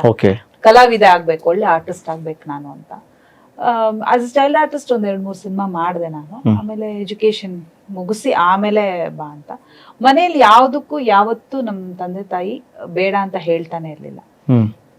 ಯಾವ್ದ್ ಮಾಡಿದ್ರು ಭಕ್ತಿಯಿಂದ ಶ್ರದ್ಧೆಯಿಂದ ಮಾಡ್ಬೇಕು, ಕೆಲಸ ಮಾಡ್ತೀಯ ಮಾಡು, ಬೇಡ ಅಂತ ನಾವು 100% ಸಪೋರ್ಟ್ ಮಾಡೋರು ನನಗಾಗ್ಲಿ ನನ್ನ ಅಕ್ಕಂಗಾಗ್ಲಿ. ಬಟ್ 9th ನಾನು ಓದ್ತಿರ್ಬೇಕಾದ್ರೇನೆ ಅಂಬಿಕಾ ಅಂತ ಒಂದು ಸೀರಿಯಲ್ ಎಸ್ ನಾರಾಯಣ್ ಸರ್ ಅವ್ರದ್ದು, ಅಲ್ಲಿ ಒಂದು ಆಫರ್ ಬಂದಾಗ ಲೀಡ್ ರೋಲ್ ಬಂತು ಅಂಬಿಕಾ ರೋಲ್ಗೆ. ಬಟ್ ಅದು ನಂಬರ್ ಆಫ್ ಡೇಸ್ ಜಾಸ್ತಿ, ಸ್ಕೂಲಲ್ಲಿ ಅಷ್ಟೆಲ್ಲ ರಜಾ ಕೊಡಲ್ಲ, ಎಜುಕೇಶನ್ ಮತ್ತೆ ಪ್ರಾಬ್ಲಮ್ ಆಗತ್ತೆ ಓದ್ಕೊಳಕ್ಕೆಲ್ಲ ಅಂತ ಹೇಳಿ ಬೇಡ ಅಂತ ಬಿಟ್ಟಿದ್ದಾಯ್ತು. ಬಟ್ ಅದಾದ್ಮೇಲೆ ಮತ್ತೆ ಅದರಲ್ಲೇ ಒಂದು ಫ್ರೆಂಡ್ ರೋಲ್ ಇದೆ ಮಾಡಿ ಅಂತ ಹೇಳಿ ಕೇಳಿದಾಗ, ಅದು ವೀಕೆಂಡ್ಸ್ ಅಲ್ಲಿ ಮಾಡೋಣ, ಸ್ಯಾಟರ್ಡೆ ಸಂಡೇ ಅದರ ಸ್ಕೂಲ್ ಇಲ್ದಿರೋ ಟೈಮಲ್ಲಿ ಅಂತೆಲ್ಲ ಹೇಳಿದಾಗ ನಾನು ಸ್ಕೂಲಲ್ಲಿ ಮಾಡ್ಕೋಬಹುದಾ ಅಂತೆಲ್ಲ. ಸೊ ನನ್ನ ಸ್ಕೂಲು ಅಷ್ಟೇ ಸಪೋರ್ಟ್ ಮಾಡಿದ್ರು, ಸೆಂಟ್ ಜೋಸೆಫ್ಸ್ ಅಲ್ಲಿ. ಅವರು ತುಂಬಾನೇ ಎಂಕರೇಜ್ ಮಾಡಿದ್ರು ಮಾಡು, but at the same time ಚೆನ್ನಾಗಿ ಓದ್ಕೋತೀಯ, ಚೆನ್ನಾಗಿ ಓದ್ಲೂಬೇಕು, ಮಿಸ್ ಮಾಡಬಾರ್ದು ಅಂತೆಲ್ಲ ಹೇಳಿ ಮಾಡಿದ್ರು. ಸೊ ಅಲ್ಲಿ 9th ಅಲ್ಲಿ ಇದ್ದಾಗ ನಾನು ಸ್ಟಾರ್ಟ್ ಮಾಡಿದೆ ಅಂಬಿಕಾ ಅಂತ, ದರ್ಶನ್ ಸರ್ ಜೊತೆಗೆ. ಫಸ್ಟ್ ನಮ್ಮಿಬ್ರಿಗೂ ಅದೇ ಸೀರಿಯಲ್. ಹೌದು, ಸೊ ಅದು ಅಲ್ಲಿಂದ ಶುರು ಆಯ್ತು journey. Jayaram Reddy uncle direct ಮಾಡಿದ್ದು. ನಮ್ಮ ತಂದೆಗೆ ಬಹಳ ತುಂಬಾ ಕ್ಲೋಸ್ ಫ್ರೆಂಡ್ ಅವರು, ಜಯರಾಮ್ ರೆಡ್ಡಿ ಅಂಕಲ್. ಸೊ ಅಲ್ಲಿಂದ ಶುರು ಆಗಿದ್ದು. 10th ಎಲ್ಲ ಮುಗೀತು, ಹಾಗೆ ಮುಗೀತು. ಬಟ್ ಫಸ್ಟ್ PUC ಕಾಲೇಜ್ಗೆಲ್ಲ ಹೋಗಿ ಟೈಮ್ ಆಗ್ತಿರ್ಲಿಲ್ಲ ನನಗೆ. ಕರೆಸ್ಪಾಂಡೆನ್ಸು ತಗೊಂಡೆ, ಬಟ್ ಎಲ್ಲಿ ಸೀನ್ ಪೇಪರ್ ಓದೋದ್ರಲ್ಲೇ ಟೈಮ್ ಆಗೋಗ್ತಿತ್ತು, ಟೆಕ್ಸ್ಟ್ ಬುಕ್ ಓದಕ್ಕೆಲ್ಲ ನಂಗೆ ಟೈಮ್ ಇರ್ಲಿಲ್ಲ. ಹಂಗಾಗಿ ಅಲ್ಲಿಗೆ ಓದು ಅನ್ನೋದು ಅಲ್ಲಿಗೆ ಸ್ಟಾಪ್ ಆಯ್ತು. ಎಲ್ಲ ಕೇಳ್ತಾರೆ ಏನು ಓದಿದ್ಯಾ ಅಂದ್ರೆ, ಬದುಕೋದನ್ನ ಓದಿದೀನಿ, ಜೀವನ ಕಲಿತಿದ್ದೀನಿ. ಹಂಗಾಗಿ ಅದು ಆ ಕಡೆ ಆಗ್ಲಿಲ್ಲ ನನಗೆ. ಬೇಡ ಅಂತ ಯಾವತ್ತೂ ಬಿಟ್ಟಿದ್ದಿಲ್ಲ ನಾನು, ಆಗ್ಲಿಲ್ಲ. ಇಲ್ಲೇ ಆ ದೇವ್ರ ದಯದಿಂದ ಯಾವತ್ತೂ ನಾನೊಂದು ಗ್ಯಾಪ್ ಅಂತ ತಗೊಂಡಿಲ್ಲ. ಆಕ್ಟಿಂಗ್ ಅಲ್ಲೇ ಬೇರೆ ಭಾಷೆಯಲ್ಲಿ ಮಾಡ್ತಿದ್ದೆ. ಇಲ್ಲಿ ಬಹಳ ಜನ ಕೇಳ್ತಿದ್ರು, ಕನ್ನಡದಲ್ಲಿ ಯಾಕೆ ಮಾಡ್ತಿಲ್ಲ ನೀವೀಗ? ಬೇರೆ ಕಡೆ ಮಾಡ್ತಾ ಇದ್ದೆ. ಸೊ ಅಲ್ಲಿ ಬ್ಯುಸಿ ಇರ್ತಿದ್ದೆ. ಹಂಗಾಗಿ ಆ ಒಂದು ದಯೆ, ಆಮೇಲೆ ನನ್ನ ಅಭಿಮಾನಿಗಳ ಪ್ರೀತಿ ಪ್ರೋತ್ಸಾಹದಿಂದ ಇಷ್ಟು ವರ್ಷ ಅವತ್ತು ಗ್ಯಾಪ್ ಇಲ್ಲದೆ ಮಾಡ್ಕೊಂಡು ಬರ್ತಾ ಇದ್ದೀನಿ. ಸೊ ಯೂಶಲಿ ಒಂದು ಏನಂದ್ರೆ ಪದೇ ಪದೇ ಕಾಡುವಂಥದ್ದು ಅಂತಂದ್ರೆ, ಒಂದಿಷ್ಟು ಸೀರಿಯಲ್ ಮಾಡಿದಾಗ ಯಾವುದೇ ಒಬ್ಬ ನಟ ಅಥವಾ ನಟಿಗಾಗ್ಲಿ ಒಂದು ಕಾಡುವಂಥ ಪಾತ್ರಗಳು ಇರುತ್ತೆ, ಕಾಡುವಂಥ ಸೀರಿಯಲ್ ಇರುತ್ತೆ. ನೀವು ಇಷ್ಟು ಸುಮಾರು ಸೀರಿಯಲ್ ಮಾಡಿದ್ರಿ, ನಿಮಗೆ ದಿ ಬೆಸ್ಟ್ ಸೀರಿಯಲ್ ಅದು, ದಿ ಬೆಸ್ಟ್ ಸೀನ್ ಅದು ಅಂತ ಅನ್ನೋದು? ಬೆಸ್ಟ್ ಸೀನ್ ಅಂತ ಹೇಳಕ್ ಕಷ್ಟ, ಯಾಕೆಂದ್ರೆ ಬಹಳಷ್ಟು ಎಪಿಸೋಡ್ಸ್ ಮಾಡ್ಬಿಟ್ಟಿದೀವಿ, ಸಾವಿರಾರು ಎಪಿಸೋಡ್, ಒಳ್ಳೆ ಒಳ್ಳೆ ಸೀನ್ಸ್ ಮಾಡ್ಬಿಟ್ಟಿದೀವಿ. ನಿಮಗೆ ತುಂಬಾ ರೆಕಾಗ್ನೈಸ್ ಕೊಟ್ಟಂತ ಆಕ್ಚುಲಿ 3 ಸೀರಿಯಲ್ ಬಹಳ ಹತ್ರ ನನಗೆ. ಒಂದು ರಂಗೋಲಿ, ಆಫ್ ಕೋರ್ಸ್ ಅದು ಲೈಫ್ ಟೈಮ್ಗೆ ನನಗೆ. ಆಮೇಲೆ ಬದುಕು, ಅದು ಅಷ್ಟೇನೆ. ಆ ಪಾತ್ರ ಕೂಡ ತುಂಬಾ ಚೆನ್ನಾಗಿತ್ತು. ತುಂಬಾ ಒಂದು ಪವರ್ಫುಲ್ ಒಂದು ಹೆಣ್ಣಿಗೆ ಇನ್ಫ್ಲೂಯೆನ್ಸ್ ಮಾಡುವಂತ ಒಂದು ಪಾತ್ರ ಅದ್ರಲ್ಲಿ. ಹ್ಮ್ ಹ್ಮ್ ಅಂಡ್ ಇನ್ನೊಂದು ತಮಿಳಲ್ಲಿ ಒಂದು ಮಾಡಿದೆ ನಾನು, ಬೊಮ್ಮಲಾಟಂ ಅಂತ. ಹ್ಮ್ ಅದು ಕೂಡ ಈ 3 ಸೀರಿಯಲ್ ನನಗೆ ಬಹಳ ಹತ್ರ. ಹ್ಮ್ ಹ್ಮ್ ಆ ಪಾತ್ರಗಳು ಅಷ್ಟೇನೆ. ಅಂಡ್ ಬಹಳಷ್ಟು ಹೆಣ್ಮಕ್ಳು ಇನ್ಫ್ಲೂಯೆನ್ಸ್ ಆದಂತ ಪಾತ್ರಗಳಿದು. ಎಷ್ಟೋ ಜನ ಬಂದು ನನ್ನ ಕೇಳ್ತಾ ಇದ್ರು ಕೂಡ, ನೆಕ್ಸ್ಟ್ ನೀವೇನ್ ಮಾಡ್ತೀರಾ ಇದ್ರಲ್ಲಿ, ಯಾಕೆಂದ್ರೆ ನೀವ್ ಇದ್ರಲ್ಲಿ ಏನ್ ಸ್ಟೆಪ್ ತಗೋತಿರೋ ನಾವು ರಿಯಲ್ ಲೈಫ್ ಅಲ್ಲಿ ಹಾಗೆ ಮಾಡ್ಬೇಕು ಅಂತ ಇದೀವಿ ಅಂತ. ಅಷ್ಟು ಇಂಪ್ಯಾಕ್ಟ್ ಮಾಡ್ತಾ ಇತ್ತು ಸೀರಿಯಲ್. ತುಂಬಾ ದೊಡ್ಡ ಜವಾಬ್ದಾರಿ ಕೂಡ ಆಗ್ಬಿಟ್ಟಿತ್ತು ಆ ಮಾತುಗಳೆಲ್ಲ ಕೇಳಿದಾಗ. ಯಾಕಂದ್ರೆ ನಾವ್ ಇಲ್ಲಿ ಬೇರೆ ಏನೋ ಕತೆಗೋಸ್ಕರ ಮಾಡೋ ಹಾಗೂ ಇರ್ತಿರ್ಲಿಲ್ಲ. ಕರೆಕ್ಟ್. ಜನ ನೋಡಿ ಅದನ್ನೇ ಫಾಲೋ ಮಾಡ್ತಿದ್ದಾರೆ ಅಂದಾಗ ಅದು ಎಷ್ಟು ಇಂಪ್ಯಾಕ್ಟ್ ಆಗಿದೆ ಅಂದ್ರೆ, ಮೊನ್ನೆ ನಮ್ಮ ಮನೆಗೆ ನಮ್ಮ ನೇಬರ್ ಬಂದಿದ್ರು. ಅವ್ರು ಬಂದು ತುಮಕೂರವರು ಸರ್. ಓಕೆ. ಅಲ್ಲಿ ಇವ್ರ ಪಾತ್ರ ಬಂದು ಅಭಿ ಅಲ್ಲ, ನಾನು ನೋಡಿಲ್ಲ ರಂಗೋಲಿ ಸೀರಿಯಲ್, ಆಕ್ಚುಲಿ ಫಾಲೋ ಮಾಡಿಲ್ಲ. ಅವ್ರು ಬಂದು ಹೇಳ್ತಾ ಇದ್ರು, ಮೇಡಮ್ ನಮ್ಮ ಪಕ್ಕದ ಊರಲ್ಲಿ ಒಬ್ಳು ಅಮ್ಮ ಊರಲ್ಲಿ ಸಮಸ್ಯೆ ಆದಾಗ ಹೋರಾಟ ಮಾಡಿ ಅದನ್ನೇನೋ ಸಾಧಿಸಿದ್ರಂತೆ. ಅವಳನ್ನ ಎಲ್ಲರೂ ಅಭಿ ಅಂತ ಕರೀತಾರಂತೆ. ಸೊ ಇವ್ರ ಕ್ಯಾರೆಕ್ಟರ್ ಅಭಿ ಹಾಗೆ ಕರೀತಾರ ಮೇಡಮ್ ಇವತ್ತುನು ಅಲ್ಲಿ ಅಭಿ ಅಂತ ಎಮ್ಮನ್ನ ಅಂತ ಹೇಳಿದ್ರು. ಅಷ್ಟು ಇಂಪ್ಯಾಕ್ಟ್ ಆಗಿದೆ ಆ ಸೀರಿಯಲ್. ಎಸ್, ಅಂದ್ರೆ ನೋಡಿ, ಸಿನಿಮಾ ಅಥವಾ ಸೀರಿಯಲ್ ಇರೋಂತ ತಾಕತ್ತೆ ಅದಲ್ವಾ, ಇಂಪ್ಯಾಕ್ಟ್ ಮಾಡ್ಬೇಕು ಯಾವ್ದಾದ್ರು ಒಂದು ಅಲ್ವಾ. ಅದಾದ್ರೇನೆ ಅದು ಏನಾದ್ರೂ ಪರಿಣಾಮ ಬೀರ್ಬೇಕು. ಇಲ್ಲ ಅಂತಂದ್ರೆ ಸುಮ್ನೆ ಏನಕ್ಕೆ ಮಾಡೋದು. ಎಂಟರ್ಟೈನ್ಮೆಂಟ್ ಬೇರೆ, ಅದರಿಂದ ಬದಲಾಗಿದೆ. ಎಂಟರ್ಟೈನ್ಮೆಂಟ್ ಖಂಡಿತ ಇದೆ. It's an entertainment media field ಎಲ್ಲ ಓಕೆ, ಬಟ್ ಸ್ಟಿಲ್ ಪ್ರಭಾವ ಬೀರೋದು ಕಮ್ಮಿ ಅಲ್ವಾ. ಹೌದು ಹೌದು. ಈಗ ಎಕ್ಸಾಂಪಲ್ ಸಿನಿಮಾಗಳು ತಗೊಂಡ್ರೆ ಅಣ್ಣವ್ರ ಸಿನಿಮಾ, ಬಂಗಾರದ ಮನುಷ್ಯ, ಭೂತ ಹೆಣ್ಣು ಮಗ, ಅವೆಲ್ಲ ಎಷ್ಟು ಇಂಪ್ಯಾಕ್ಟ್ ಮಾಡೋಂತ ಸಿನಿಮಾಗಳು. ಈ ಬದುಕು ಸೀರಿಯಲ್ ನೋಡಿ, ಲಾವಣ್ಯ ಅಂತ 11 ಜನ ಹೆಣ್ಮಕ್ಳಿಗೆ ಆ ಕ್ಯಾರೆಕ್ಟರ್ ಹೆಸರಿಟ್ಟಿದ್ದಾರೆ. ಓಕೆ. ಲಾವಣ್ಯ ಅಂತಾನೆ ಹೆಸರಿಟ್ಟಿದ್ದಾರೆ. ಸೊ ಇದೆಲ್ಲ ಕೇಳಿದಾಗ ಒಂಥರ ಖುಷಿನೂ ಆಗತ್ತೆ, ಏನೋ ಜವಾಬ್ದಾರಿಯಪ್ಪ ನಮ್ದು ಅನ್ನೋದು ಬರುತ್ತೆ. ನಮಗೆ ಭಯಾನೂ ಆಗುತ್ತೆ ಒಂದೊಂದ್ಸಲ, ಅಯ್ಯೋ ಎಲ್ಲೂ ನಾವು ತಪ್ಪಾಗಿ. ಪ್ರದೀಪ್ ಅಂತ ಇಟ್ಕೊಂಡ್ರೆ ಭಯ ಆಗುತ್ತೆ. ನನ್ನ ಹೆಸರು ಅದು ಕಾಡೋ ಗಂಡ. ಓಕೆ. ಹಾಗಾಗಿ ಈ 3 ಸೀರಿಯಲ್ ಬಹಳ ಹತ್ರ ನನಗೆ. ಸಾಮಾನ್ಯವಾಗಿ ಈಗ ಎರಡನ್ನೂ ಕೂಡ ನೀವು ಮಾಡ್ತಿದ್ದೀರಿ. ಅಂದ್ರೆ ಸಿನಿಮಾ ನೀವು ಮಾಡಿದ್ರಿ, ನೀವು ಸಿನಿಮಾ ಮಾಡಿದ್ರಿ, ಕಿರುತೆರೆಯಲ್ಲಿ ಕೂಡ ನೀವು ಪಳಗಿರೋಂಥವ್ರು. ಸೊ ಎರಡಕ್ಕೂ ಹೋಲಿಸಿದ್ರೆ ನಿಮಗೆ ತುಂಬಾ ಕಂಫರ್ಟ್ ಝೋನ್ ಯಾವುದು, ಸೀರಿಯಲ್ ಆರು ಸಿನಿಮಾ? ಸಿನಿಮಾ ಮಾಡಿದ್ರೆ ನೀವು ಸ್ಟಾರ್ ಆಗ್ತೀರಿ. ಓಕೆ. ದೊಡ್ಡ ಸ್ಕ್ರೀನ್ ಅಲ್ಲಿ ಬಂದ್ರೆ ಇವರ ಸ್ಟಾರ್, ನಿಮ್ಮನ್ನ ಯಾವಾಗ್ಲೂ ಸ್ಟಾರ್ ತರ ನೋಡ್ತಾರೆ. ಸೀರಿಯಲ್ ಅಂತ ಮಾಡಿದಾಗ ಅವ್ರ ಮನೆ ಮಕ್ಳಾಗ್ಬಿಡ್ತೀರಿ. ಓಕೆ.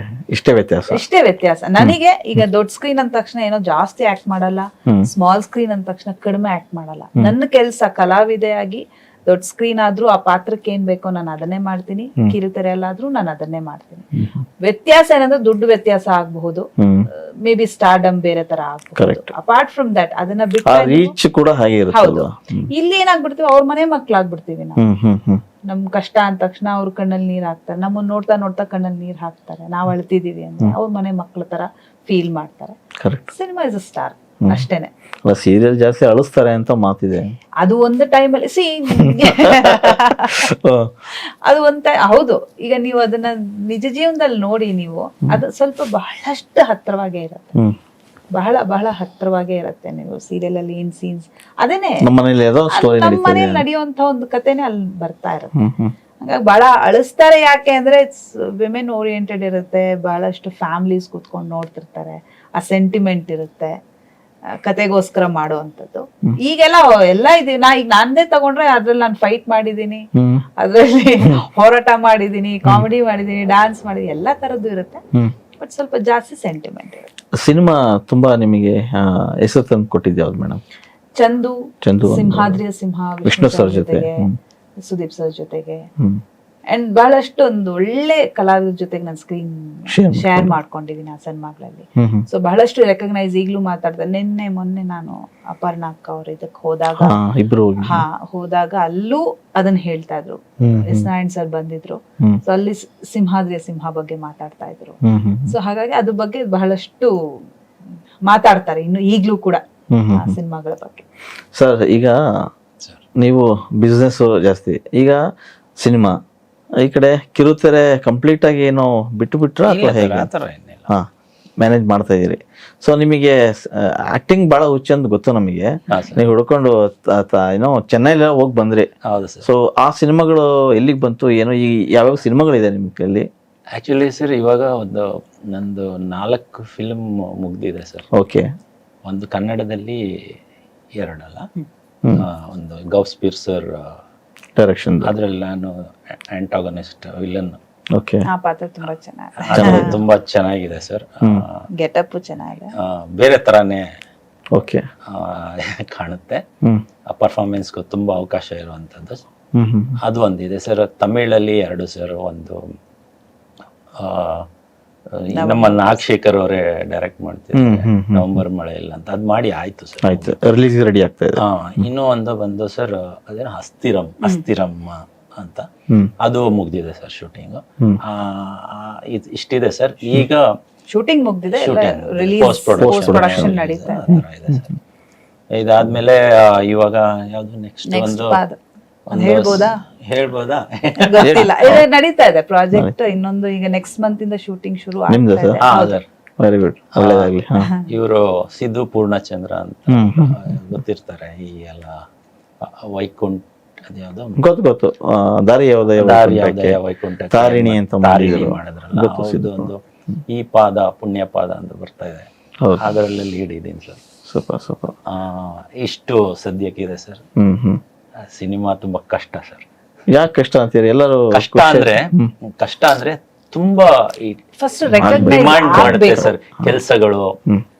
ಓವರ್ ನೈಟ್ ಎಲ್ಲ ಸ್ಟಾರ್ ಆಗೋದು ಅವೆಲ್ಲ ಕಷ್ಟ ಸರ್. ಯಾರೇ ಸ್ಟಾರ್ ಆದ್ರೂ ಅವ್ರಿಗೆ ಒಂದು ರೆಸ್ಪೆಕ್ಟ್ ಕೊಡ್ಬೇಕು, ಅಷ್ಟು ಕೆಲಸ ಇರುತ್ತೆ ಸರ್ ಅದ್ರಲ್ಲಿ. ಈಗ ಸಿನಿಮಾ ಅಂದಾಗ ಆ ಮಾತಿಗೆ ಬರ್ತೀನಿ, ಬಹಳಷ್ಟು ಜನ ಇವತ್ತು ಬಂದು ನಾಳೆ ಸ್ಟಾರ್ ಆಗ್ಬಿಡ್ಬೇಕು, ರಾತ್ರಿ ಆದ ತಕ್ಷಣ ಸ್ಟಾರ್ ಆಗ್ಬಿಡ್ಬೇಕು ಅಂತಾರೆ. ಆದ್ರೂ ಪ್ರಭಾಕರ್ ಇಷ್ಟು ವರ್ಷದಿಂದ ಸಿನಿಮಾ ರಂಗದಲ್ಲಿದ್ದು, ಇಷ್ಟು ವರ್ಷದಿಂದ ಕಲೆನೇ ಆರಾಧಿಸ್ಕೊಂಡು ಬಂದಿರುವಂಥವ್ರು, ಇವತ್ತಿಗೆ ನಾವು ಮೇನ್ ಸ್ಟ್ರೀಮ್ ಬರಕ್ಕಾಗ್ಲಿಲ್ಲ, ಸಾಕಪ್ಪ ಈ ಸವಾಸ ಅಂತ ಯಾವತ್ತೂ ಅಂದಿಲ್ವಾ? ಇಲ್ಲ sir, I believe in the journey ಅಷ್ಟೇ ಸರ್.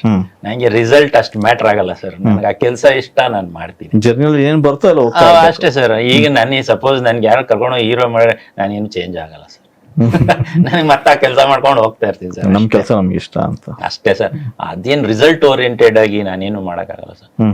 ಇನ್ನೊಂದೇನಂದ್ರೆ ಕ್ಯಾರೆಕ್ಟರ್ ನ ವೇಟ್ ಮಾಡ್ತಾರೆ, ಪರ್ಫಾರ್ಮಿಂಗ್ ಕ್ಯಾರೆಕ್ಟರ್ ಬರ್ಲಿ. ಯಾಕೆಂದ್ರೆ ಈ ಮಾಮೂಲಿ ಕ್ಯಾರೆಕ್ಟರ್ ಮಾಡ್ಬಿಟ್ಟಿದ್ರೆ ಈಗ ಒಂದಷ್ಟು ನಂಬರ್ಸ್ ಆಗ್ಬಿಡೋದು ಸಿನಿಮಾಗಳು. ಬಟ್ ಕ್ಯಾರೆಕ್ಟರ್ ಚೆನ್ನಾಗಿರ್ಬೇಕು, ಪರ್ಫಾರ್ಮ್ ಮಾಡೋದಾಗ್ಬೇಕು ಅನ್ನೋದಕ್ಕೋಸ್ಕರ ವೇಟ್ ಆದ್ರೂ ಪರವಾಗಿಲ್ಲ. ಅದನ್ನೇ ಹೇಳಿದವ್ರು, ಜರ್ನಿ ನಾನು ಇಷ್ಟಪಡ್ತೀನಿ. ಆಕ್ಚುಲಿ ರಂಗಭೂಮಿ ಹಿನ್ನೆಲೆಯಿಂದ ಬಂದಂತವ್ರಿಗೆ ಬೇಕಿರದೆ ಅದು ಪರ್ಫಾರ್ಮೆನ್ಸ್ ಓರಿಯೆಂಟ್. ಅದು ಪಾತ್ರ ಕಳನಟ ಆಗಿರ್ಲಿ ಅಥವಾ ಯಾವುದೇ ಆಗಿರ್ಲಿ, ನಾ ಹೇಳ್ತೀನಿ ನೀವು ಕಳನಟನಾಗೆ ಮಾಡಿ ಚೆನ್ನಾಗಿರುತ್ತೆ ಅಲ್ವಾ? ಆದ್ರೂ ಅವ್ರನ್ನ ಹಂಗ್ ನೋಡಕ್ ಆಗಲ್ಲ ನಮಗೆ. ಬಟ್ ಅವ್ರು ಹೇಳೋ ಒಂದು ಪೋಸ್ಟ್ ತೋರಿಸಿದ್ರು ನಮಗೆ, ಹಂಗೆ ಹೇಳಿದ್ರು ಗೌಸ್ಪೀರ್ ಸಿನಿಮಾ ಅಂತ. ಅದ್ಭುತವಾಗಿದೆ ಆ ಸಿನಿಮಾನ, ತುಂಬಾ ಚೆನ್ನಾಗಿ ಕಟ್ಕೊಟ್ಟಿದ್ದಾರೆ ಅವರು. ಇವ್ರ ಪೋಷಣು ಚೆನ್ನಾಗಿದೆ ಅಂತ ಹೇಳ್ತಾ ಇದ್ರು ಅವರು, ಡೈರೆಕ್ಟರ್ ಕೂಡ. ಓಕೆ, ಈಗ ಇಬ್ರು ಈ ಫೀಲ್ಡಲ್ಲಿ ಇರೋಂಥವ್ರು. ಸೊ ನಿಮ್ದು ಬಿಸ್ನೆಸ್ ಇದೆ, ಬಿಸ್ನೆಸ್ಸಲ್ಲಿ ಮೇಡಮು ಇನ್ವಾಲ್ವ್ ಆಗ್ತಾರೆ, ವಾಟ್ ಎವರ್. ಮುಂದಿನ ದಿನಗಳಲ್ಲಿ ಏನಾದರೂ ಜೊತೆ ಸೇರಿ ಪ್ರೊಡಕ್ಷನ್ನು ಅಥವಾ ಜೊತೆ ಸೇರಿ ಸಿನಿಮಾ ಅಥವಾ ಜೊತೆ ಸೇರಿ ಸೀರಿಯಲ್ ಈ ಥರದ್ದು ಏನಾದರೂ ಪ್ಲಾನಿಂಗ್ಸ್ ಇದೆಯಾ? ಸರ್ ಇನ್ನು ಒಂದ್ ವಿಷಯ ಹೇಳ್ಬೇಕಂದ್ರೆ, ಇವ್ರನ್ನ ಡೈರೆಕ್ಟರ್ ಮಾಡ್ಬೇಕಂತ ಇಷ್ಟ ಸರ್ ನನಗೆ. ಸೂಪರ್. ನಾನು ಯಾವತ್ತು ಹಂಗ ನೀವು ಡೈರೆಕ್ಟರ್ ಮಾಡಿದ್ರೆ ಅವ್ರು ಕೊಟ್ಟ ಪಾತ್ರ ಮಾತ್ರ ಮಾಡ್ಬೇಕು, ಡಿಮ್ಯಾಂಡ್ ಮಾಡಂಗಿಲ್ಲ. ಮಾಡಲ್ಲ ಓನ್ಲಿ ಪ್ರೊಡಕ್ಷನ್ ಅಷ್ಟೇ. Very good. ಪ್ರೊಡಕ್ಷನ್ ಆದ್ರೂ ಮಾಡ್ಬೋದು, ಅಥವಾ ಬೇರೆಯವ್ರು ಪ್ರೊಡ್ಯೂಸ್ ಮಾಡಿದ್ರೆ ನನ್ ಸಪೋರ್ಟ್ ಇದೆ ಸರ್. ಅವ್ರ ಒಟ್ಟಿನಲ್ಲಿ ಒಂಥರ ಕುಶಾಗ್ರಮತಿ ಅಂತಾರ ಸರ್, ಗೊತ್ತಾ? ಅಂದ್ರೆ ಮೇಡಮ್ ಬರೇ ಆಕ್ಟಿಂಗ್ ಅಷ್ಟೇ ಅಲ್ಲ, ಅವ್ರು ಕೇಪಬಲ್ ಇದಾರೆ ಡೈರೆಕ್ಷನ್. ಸರ್ ನಾವು ಒಂದಷ್ಟು ವಿಷಯ ಹೇಳಲೇಬೇಕು. ಹೇಳಿ ಸರ್. ಏನಂದ್ರೆ ಇವ್ರು ಎಷ್ಟು ಶಾರ್ಪ್ ಅಂದ್ರೆ ಸರ್, ಇವ್ರು ಒಂದ್ 3 ಸೀರಿಯಲ್ ಕಂಟಿನ್ಯೂಸ್ ಆಗಿ ಮಾಡ್ತಾನೆ ಇದ್ರು. ಅದ್ರಲ್ಲಿ ನಾನು ಸ್ವಲ್ಪ ಈ ಔಟ್ಫಿಟ್ ಟಚ್ ಅಪ್ ಇದ್ರಲ್ಲೆಲ್ಲ ಅಷ್ಟೊಂದು ಇಂಟ್ರೆಸ್ಟ್ ತೋರ್ಸಲ್ಲ. ಓಕೆ. ಅವರು ಯಾವ್ದೋ ಕಂಟಿನ್ಯೂಟಿ ಬಂದ್ರೆ ಡಿಟೇಲ್ಡ್, ನೀವು ಈ ಶರ್ಟ್ ಹಾಕಿದ್ರ ಅವತ್ತು ಅಂತಂದ್ರೆ ಅದು ಆಗಿ 3 ತಿಂಗಳಾಗಿರುತ್ತೆ ಸರ್ ಕಂಟಿನ್ಯೂಟಿಗೆ. ಓಕೆ. ಅಷ್ಟು ಶಾರ್ಪು. ಜೊತೆಗೆ ಎಷ್ಟೊಂದು ಸೀರಿಯಲ್ ಮಾಡ್ತಾರೆ, ಇದನ್ನ ಹೆಂಗೆ ನೆನ್ಪಿಟ್ಕೊಳ್ತಾರೆ, ಗೆಟಪ್ ಸೀನು. ಆಮೇಲೆ ಇನ್ನೊಂದೇನಂದ್ರೆ ಡೈರೆಕ್ಟರ್ಗಳಿಗೆ, ಸರ್ ಇದು ಆಕ್ಸಿಸ್ ಏನಾದ್ರು ಕ್ರಾಸ್ ಆಯ್ತಾ ಅಂದ್ರೆ ಡೈರೆಕ್ಟರ್ ಓದಾಡ್ತಾರೆ, ನೋಡ್ರಪ್ಪ ಅಷ್ಟು ಶಾರ್ಪ್ ಇದಾರೆ ಸರ್. ಮತ್ತೆ ಅವ್ರಿಗೆ ಮನಸ್ಸಲ್ಲಿ ಆಸೆನೂ ಇದೆ ಸರ್, ಡೈರೆಕ್ಟರ್ ಆಗ್ಬೇಕಂತ. ಒಳ್ಳೆ ಡೈರೆಕ್ಟರ್ ಆಗ್ತಾರೆ ಸರ್. ಡೈರೆಕ್ಷನ್ ನಾನೇ ಹೇಳ್ತೀನಲ್ಲ ಸರ್, ಅವ್ರಿಗೆ ಅವಕಾಶ ಸಿಕ್ಕಿದ್ರೆ ಖಂಡಿತ ಅದ್ಭುತವಾದ ಡೈರೆಕ್ಷನ್ ನಿರೀಕ್ಷೆ ಮಾಡಬಹುದು. ಓಕೆ. ಅಂದ್ರೆ ಮೇಡಮ್ ನಿಮ್ಗೆ ಯಾವ ಜಾನರ್ ಇಷ್ಟ? ಅಂದ್ರೆ ಅವ್ರು ಹೇಳಿದ್ರು ಈಗ ಒಬ್ಬೊಬ್ರಿಗೆ ಒಂದೊಂದು ಇದು ಇರುತ್ತೆ, ಕಥೆಯ ಮೇಲೆ ಹಿಡಿತಾ ಇರುತ್ತೆ.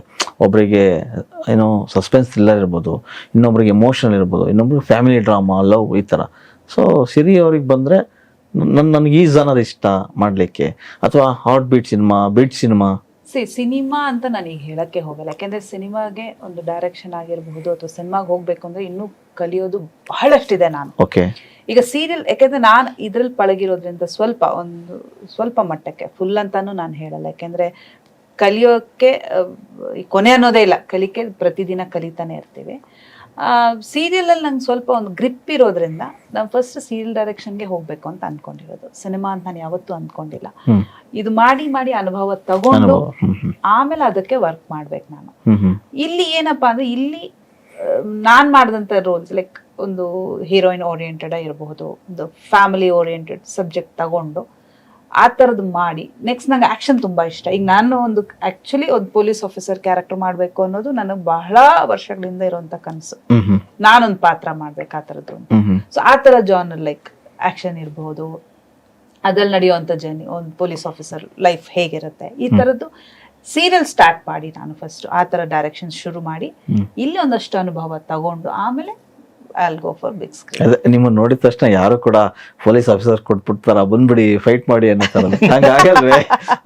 ಅಲ್ವಾ? ಸರಿ, ಇನ್ನೊಂದು ದೇವತ್ ಪಿಕ್ಚರ್ ಇಷ್ಟ ಸರ್.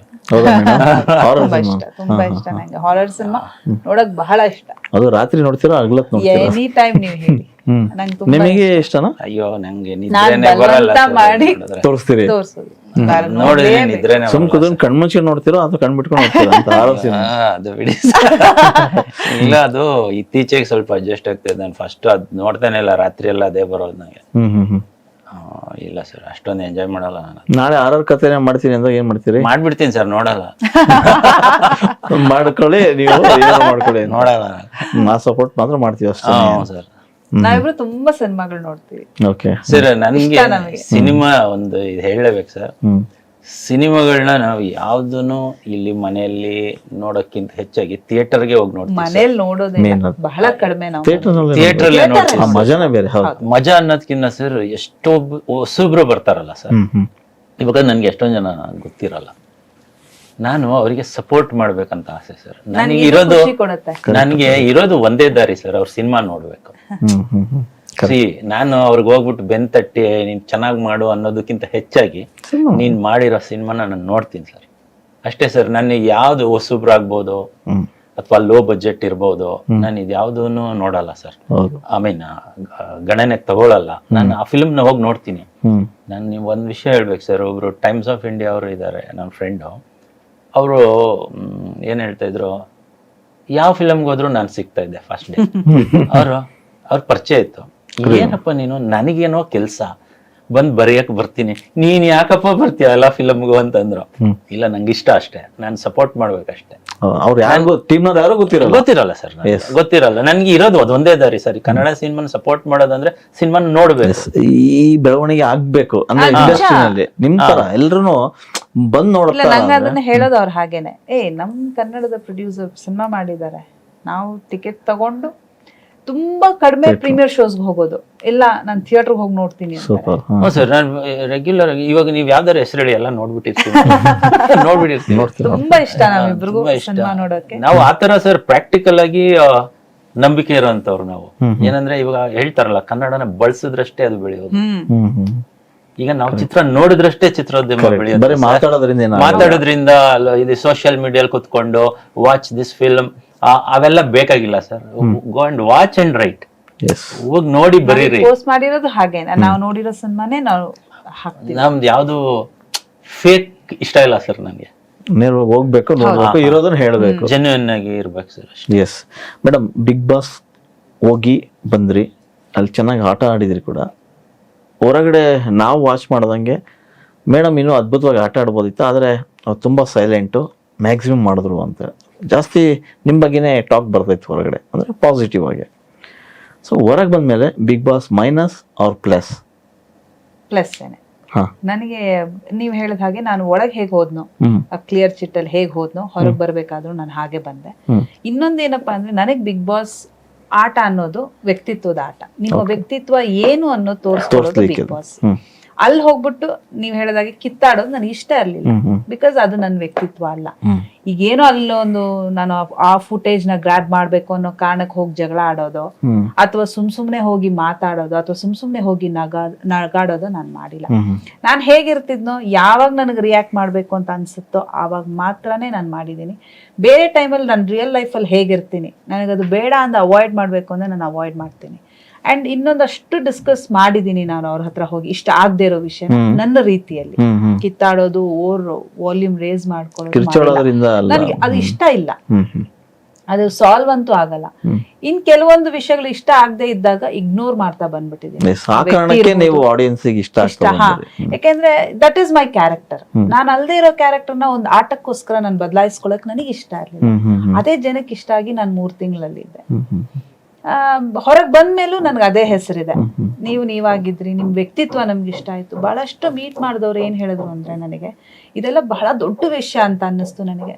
ನನ್ನ ಮಗಳು ನಿಮ್ ತರ ಬೆಳೆದ್ರೆ ಸಾಕು ಅಂತ ಏನ್ ಬೇಕು ಹೇಳಿ.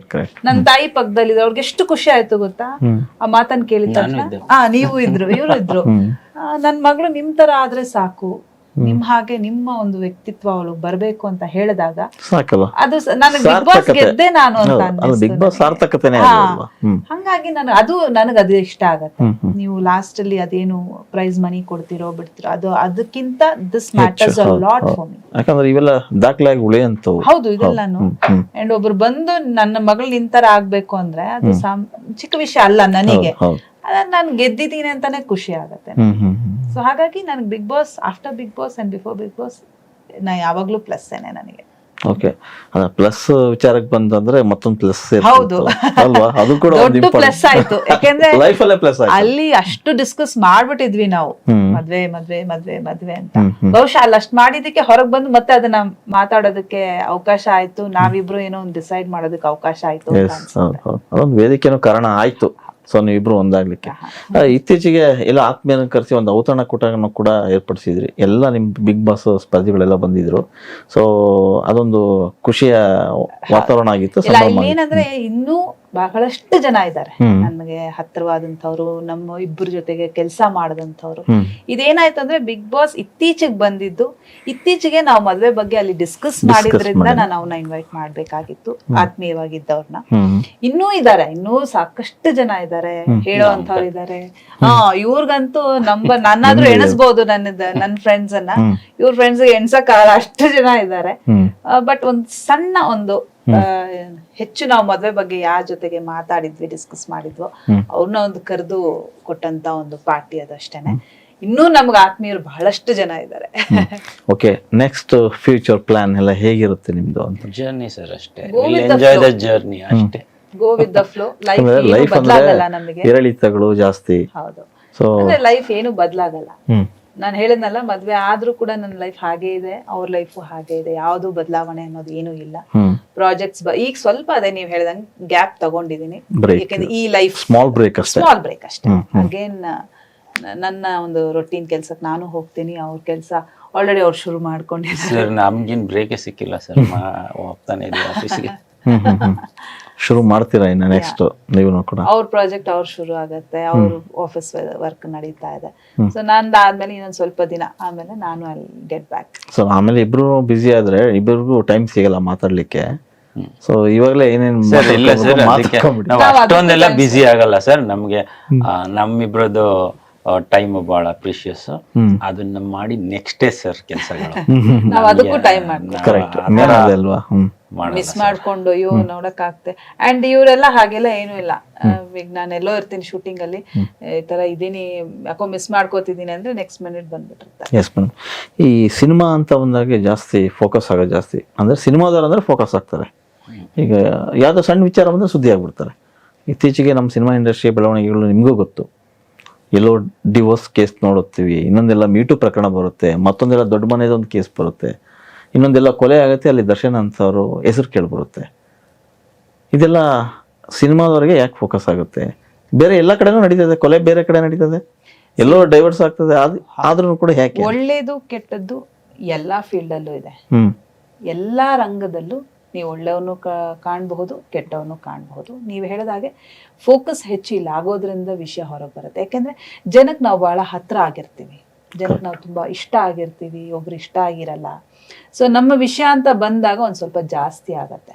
ನಿಮ್ಮಲ್ಲಿ ನಾನು ಮೀಡಿಯಾದಲ್ಲಿ ಒಂದು ಮನವಿ ಮಾಡ್ಕೊಳ್ಳೋದು ಏನಪ್ಪಾ ಅಂದ್ರೆ, ದಯವಿಟ್ಟು ಇರೋದನ್ನ ಹೇಳಿ. ಬಹಳಷ್ಟು ವಿಷಯ ನಮ್ಮ ಮಗಳ ಬಗ್ಗೆನೂ ಹಾಕಿದ್ದಾರೆ ಈ ತರ ಆ ತರ ಅಂತ, ಬಟ್ ನಾವ್ ಅದನ್ನ ಅಷ್ಟು ಸೀರಿಯಸ್ ಆಗಿ ತಗೊಳ್ಳಲ್ಲ. ಆದ್ರೆ ಎಲ್ಲರಿಗೂ ಫ್ಯಾಮಿಲಿ ಅನ್ನೋದಿದೆ, ಕರೆಕ್ಟ್. ಅವ್ರಿಗೆ ಹರ್ಟ್ ಆಗ. ಈಗ ನಾವ್ ಇಲ್ಲಿರೋದ್ರಿಂದ ಇಂಡಸ್ಟ್ರಿಯಲ್ಲಿ ನಮಗ್ ಗೊತ್ತಿರುತ್ತೆ, ಬಟ್ ಹಾಗೆ ನಮ್ ತಾಯಿ ಇರ್ಬೇಕು ಅವ್ರ ತಾಯಿ ಇರ್ಬೇಕು ಅನ್ನೋದಿಲ್ಲ. ಅವ್ರಿಗೆ ಹರ್ಟ್ ಆಗ್ತಾರೆ, ಎಲ್ರಿಗೂ ಫ್ಯಾಮಿಲೀಸ್ ಇರುತ್ತೆ.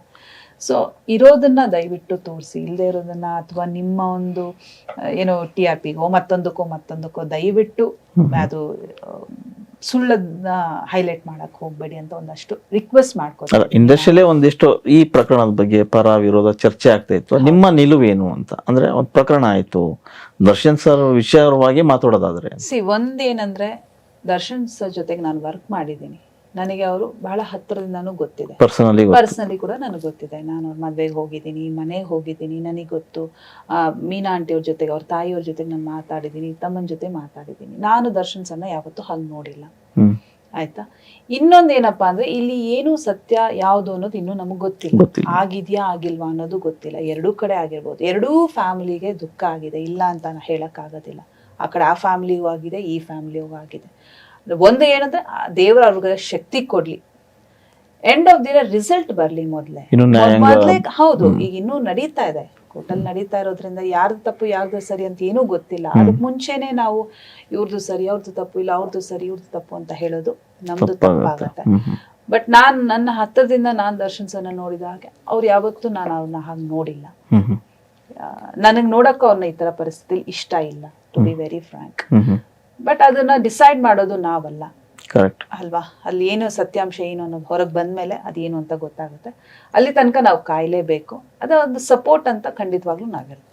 ಸರಿ, ಇಂಡಸ್ಟ್ರಿನಲ್ಲಿ ಯಾವ ಸಿನಿಮಾ ಬಂದರೂ ಕನ್ನಡ ಸಿನಿಮಾಗಳು ನಿಲ್ತಾ ಇಲ್ಲ, ಜನ ಬರ್ತಾ ಇಲ್ಲ ಥಿಯೇಟ್ರಿಗೆ. ಸೊ ಸ್ಟಾರ್ಗಳು ಸಿನಿಮಾ ಮಾಡಿದ್ರೆ ಮಾತ್ರ ಜನ ಬರ್ತಾರೆ ಅನ್ನೋ ಒಂದು ಮಾತುಗಳಿದೆ. ಸೊ ಇಂಡಸ್ಟ್ರಿ ನಡೀತಾ ಇರೋದು ಸ್ಟಾರ್ಗಳಿಂದ ಅಲ್ಲ, ಹೊಸೊಬ್ಬರು ಇಂಡಸ್ಟ್ರಿ ನಡೆಸ್ತಾ ಇರೋದು. ಹಾಗೆ ನೋಡಿದ್ರೆ, ಯಾಕಂದರೆ 200+ ಸಿನಿಮಾ ಬಂದರೆ ಇಂಡಸ್ಟ್ರಿನಲ್ಲಿ ಅದರಲ್ಲೊಂದು 10-15 ಸ್ಟಾರ್ ಸಿನಿಮಾ ಬರ್ಬೋದು ಅಷ್ಟೇ, ಉಳಿದಿದ್ದೆಲ್ಲ ಹೊಸೊಬ್ರು ಸಿನಿಮಾನೇ. ಸೊ ಇಂಡಸ್ಟ್ರಿ ರನ್ ಆಗ್ತಿರೋದು ಹೊಸೊಬ್ಬರಿಂದಾನು ಮಾತು. ಸೊ ನಿಮ್ಮ ಪ್ರಕಾರ ಸ್ಟಾರ್ ಸಿನಿಮಾ ಮಾಡಿದರೆ ಮಾತ್ರ ಇಂಡಸ್ಟ್ರಿ ಬೆಳೆಯುತ್ತಾ, ಅವರಿಂದ ಮಾತ್ರ ಜನ ಬರ್ತಾರಾ ಹೇಗೆ, ಅಥವಾ ಜನ ಯಾಕೆ ಬರ್ತಿಲ್ಲ ಥಿಯೇಟರ್ಗೆ, ಅದೇನಾದ್ರು ಹೇಳ್ಬೋದಾ? ಇಲ್ಲ ಸರ್, ಅದು ಏನಂದ್ರೆ ಎರಡರಿಂದನೂ ಬೆಳೆಯುತ್ತೆ ಸರ್.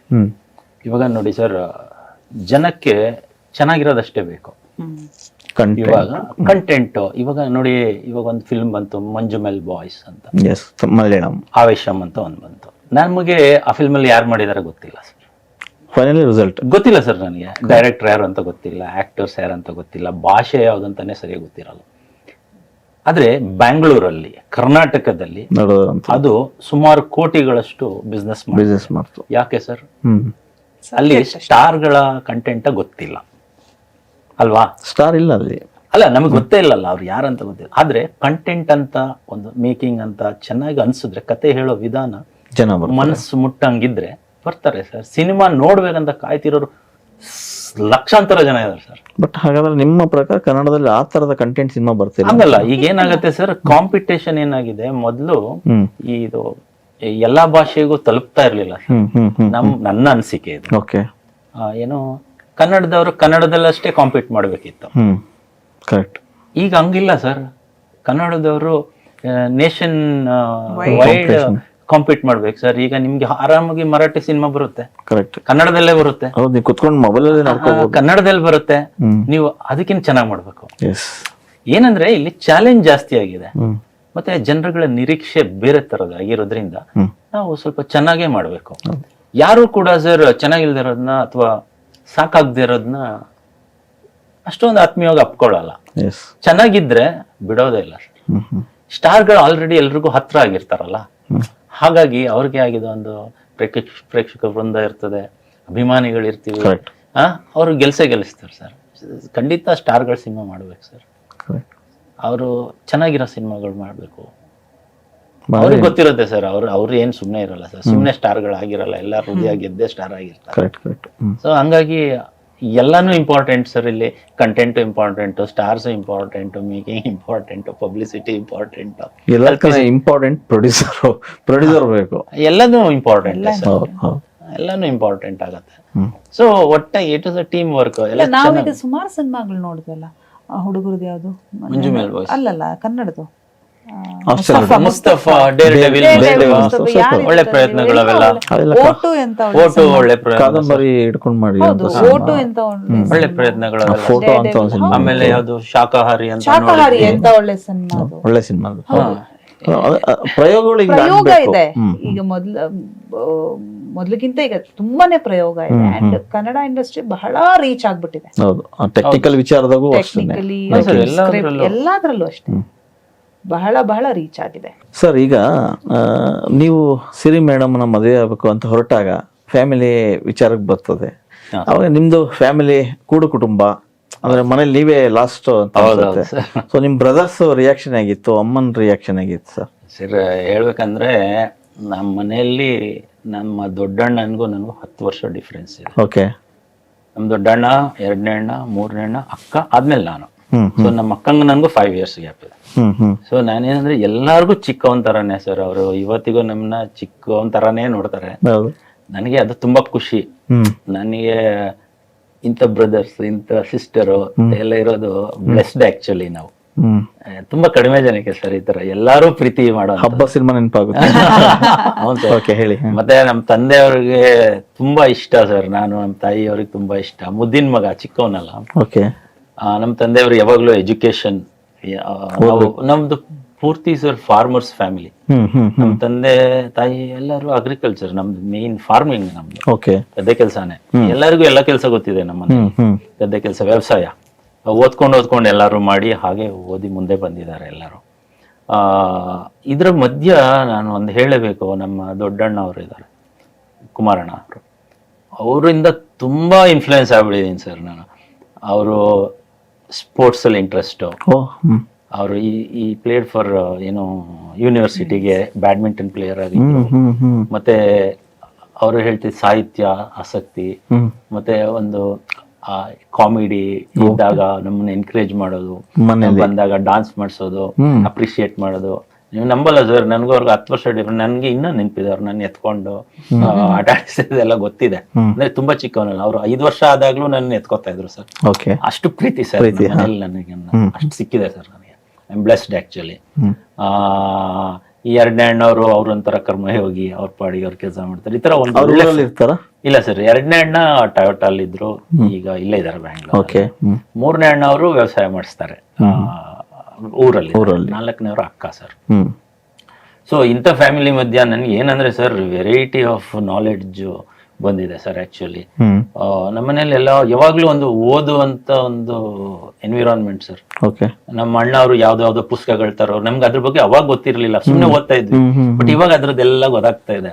ಅಣ್ಣ ಅವ್ರು ಯಾವಾಗ್ಲೂ ತಂದಿರೋರು. ಮತ್ತೆ ನಮ್ಗೆ ಈ ಚಿತ್ರಗಳ ಬಗ್ಗೆ ಎಲ್ಲ ಗೊತ್ತಾಗ್ತಿದ್ದು, ರೇಡಿಯೋ, ಪೇಪರು, ಇದ್ರಲ್ಲಿಂದ ಇನ್ಫ್ಲೂಯೆನ್ಸ್ ಮಾಡಿದ್ರು ಅವರು ತುಂಬಾ. ಸೊ ಈ ರೂಟಿಗೆ ಬರಕ್ಕೆ ಅದು ಒಂದು ಕಾರಣ ಇದೆ ಸರ್. ಇದೆ ಖಂಡಿತ ಇದೆ.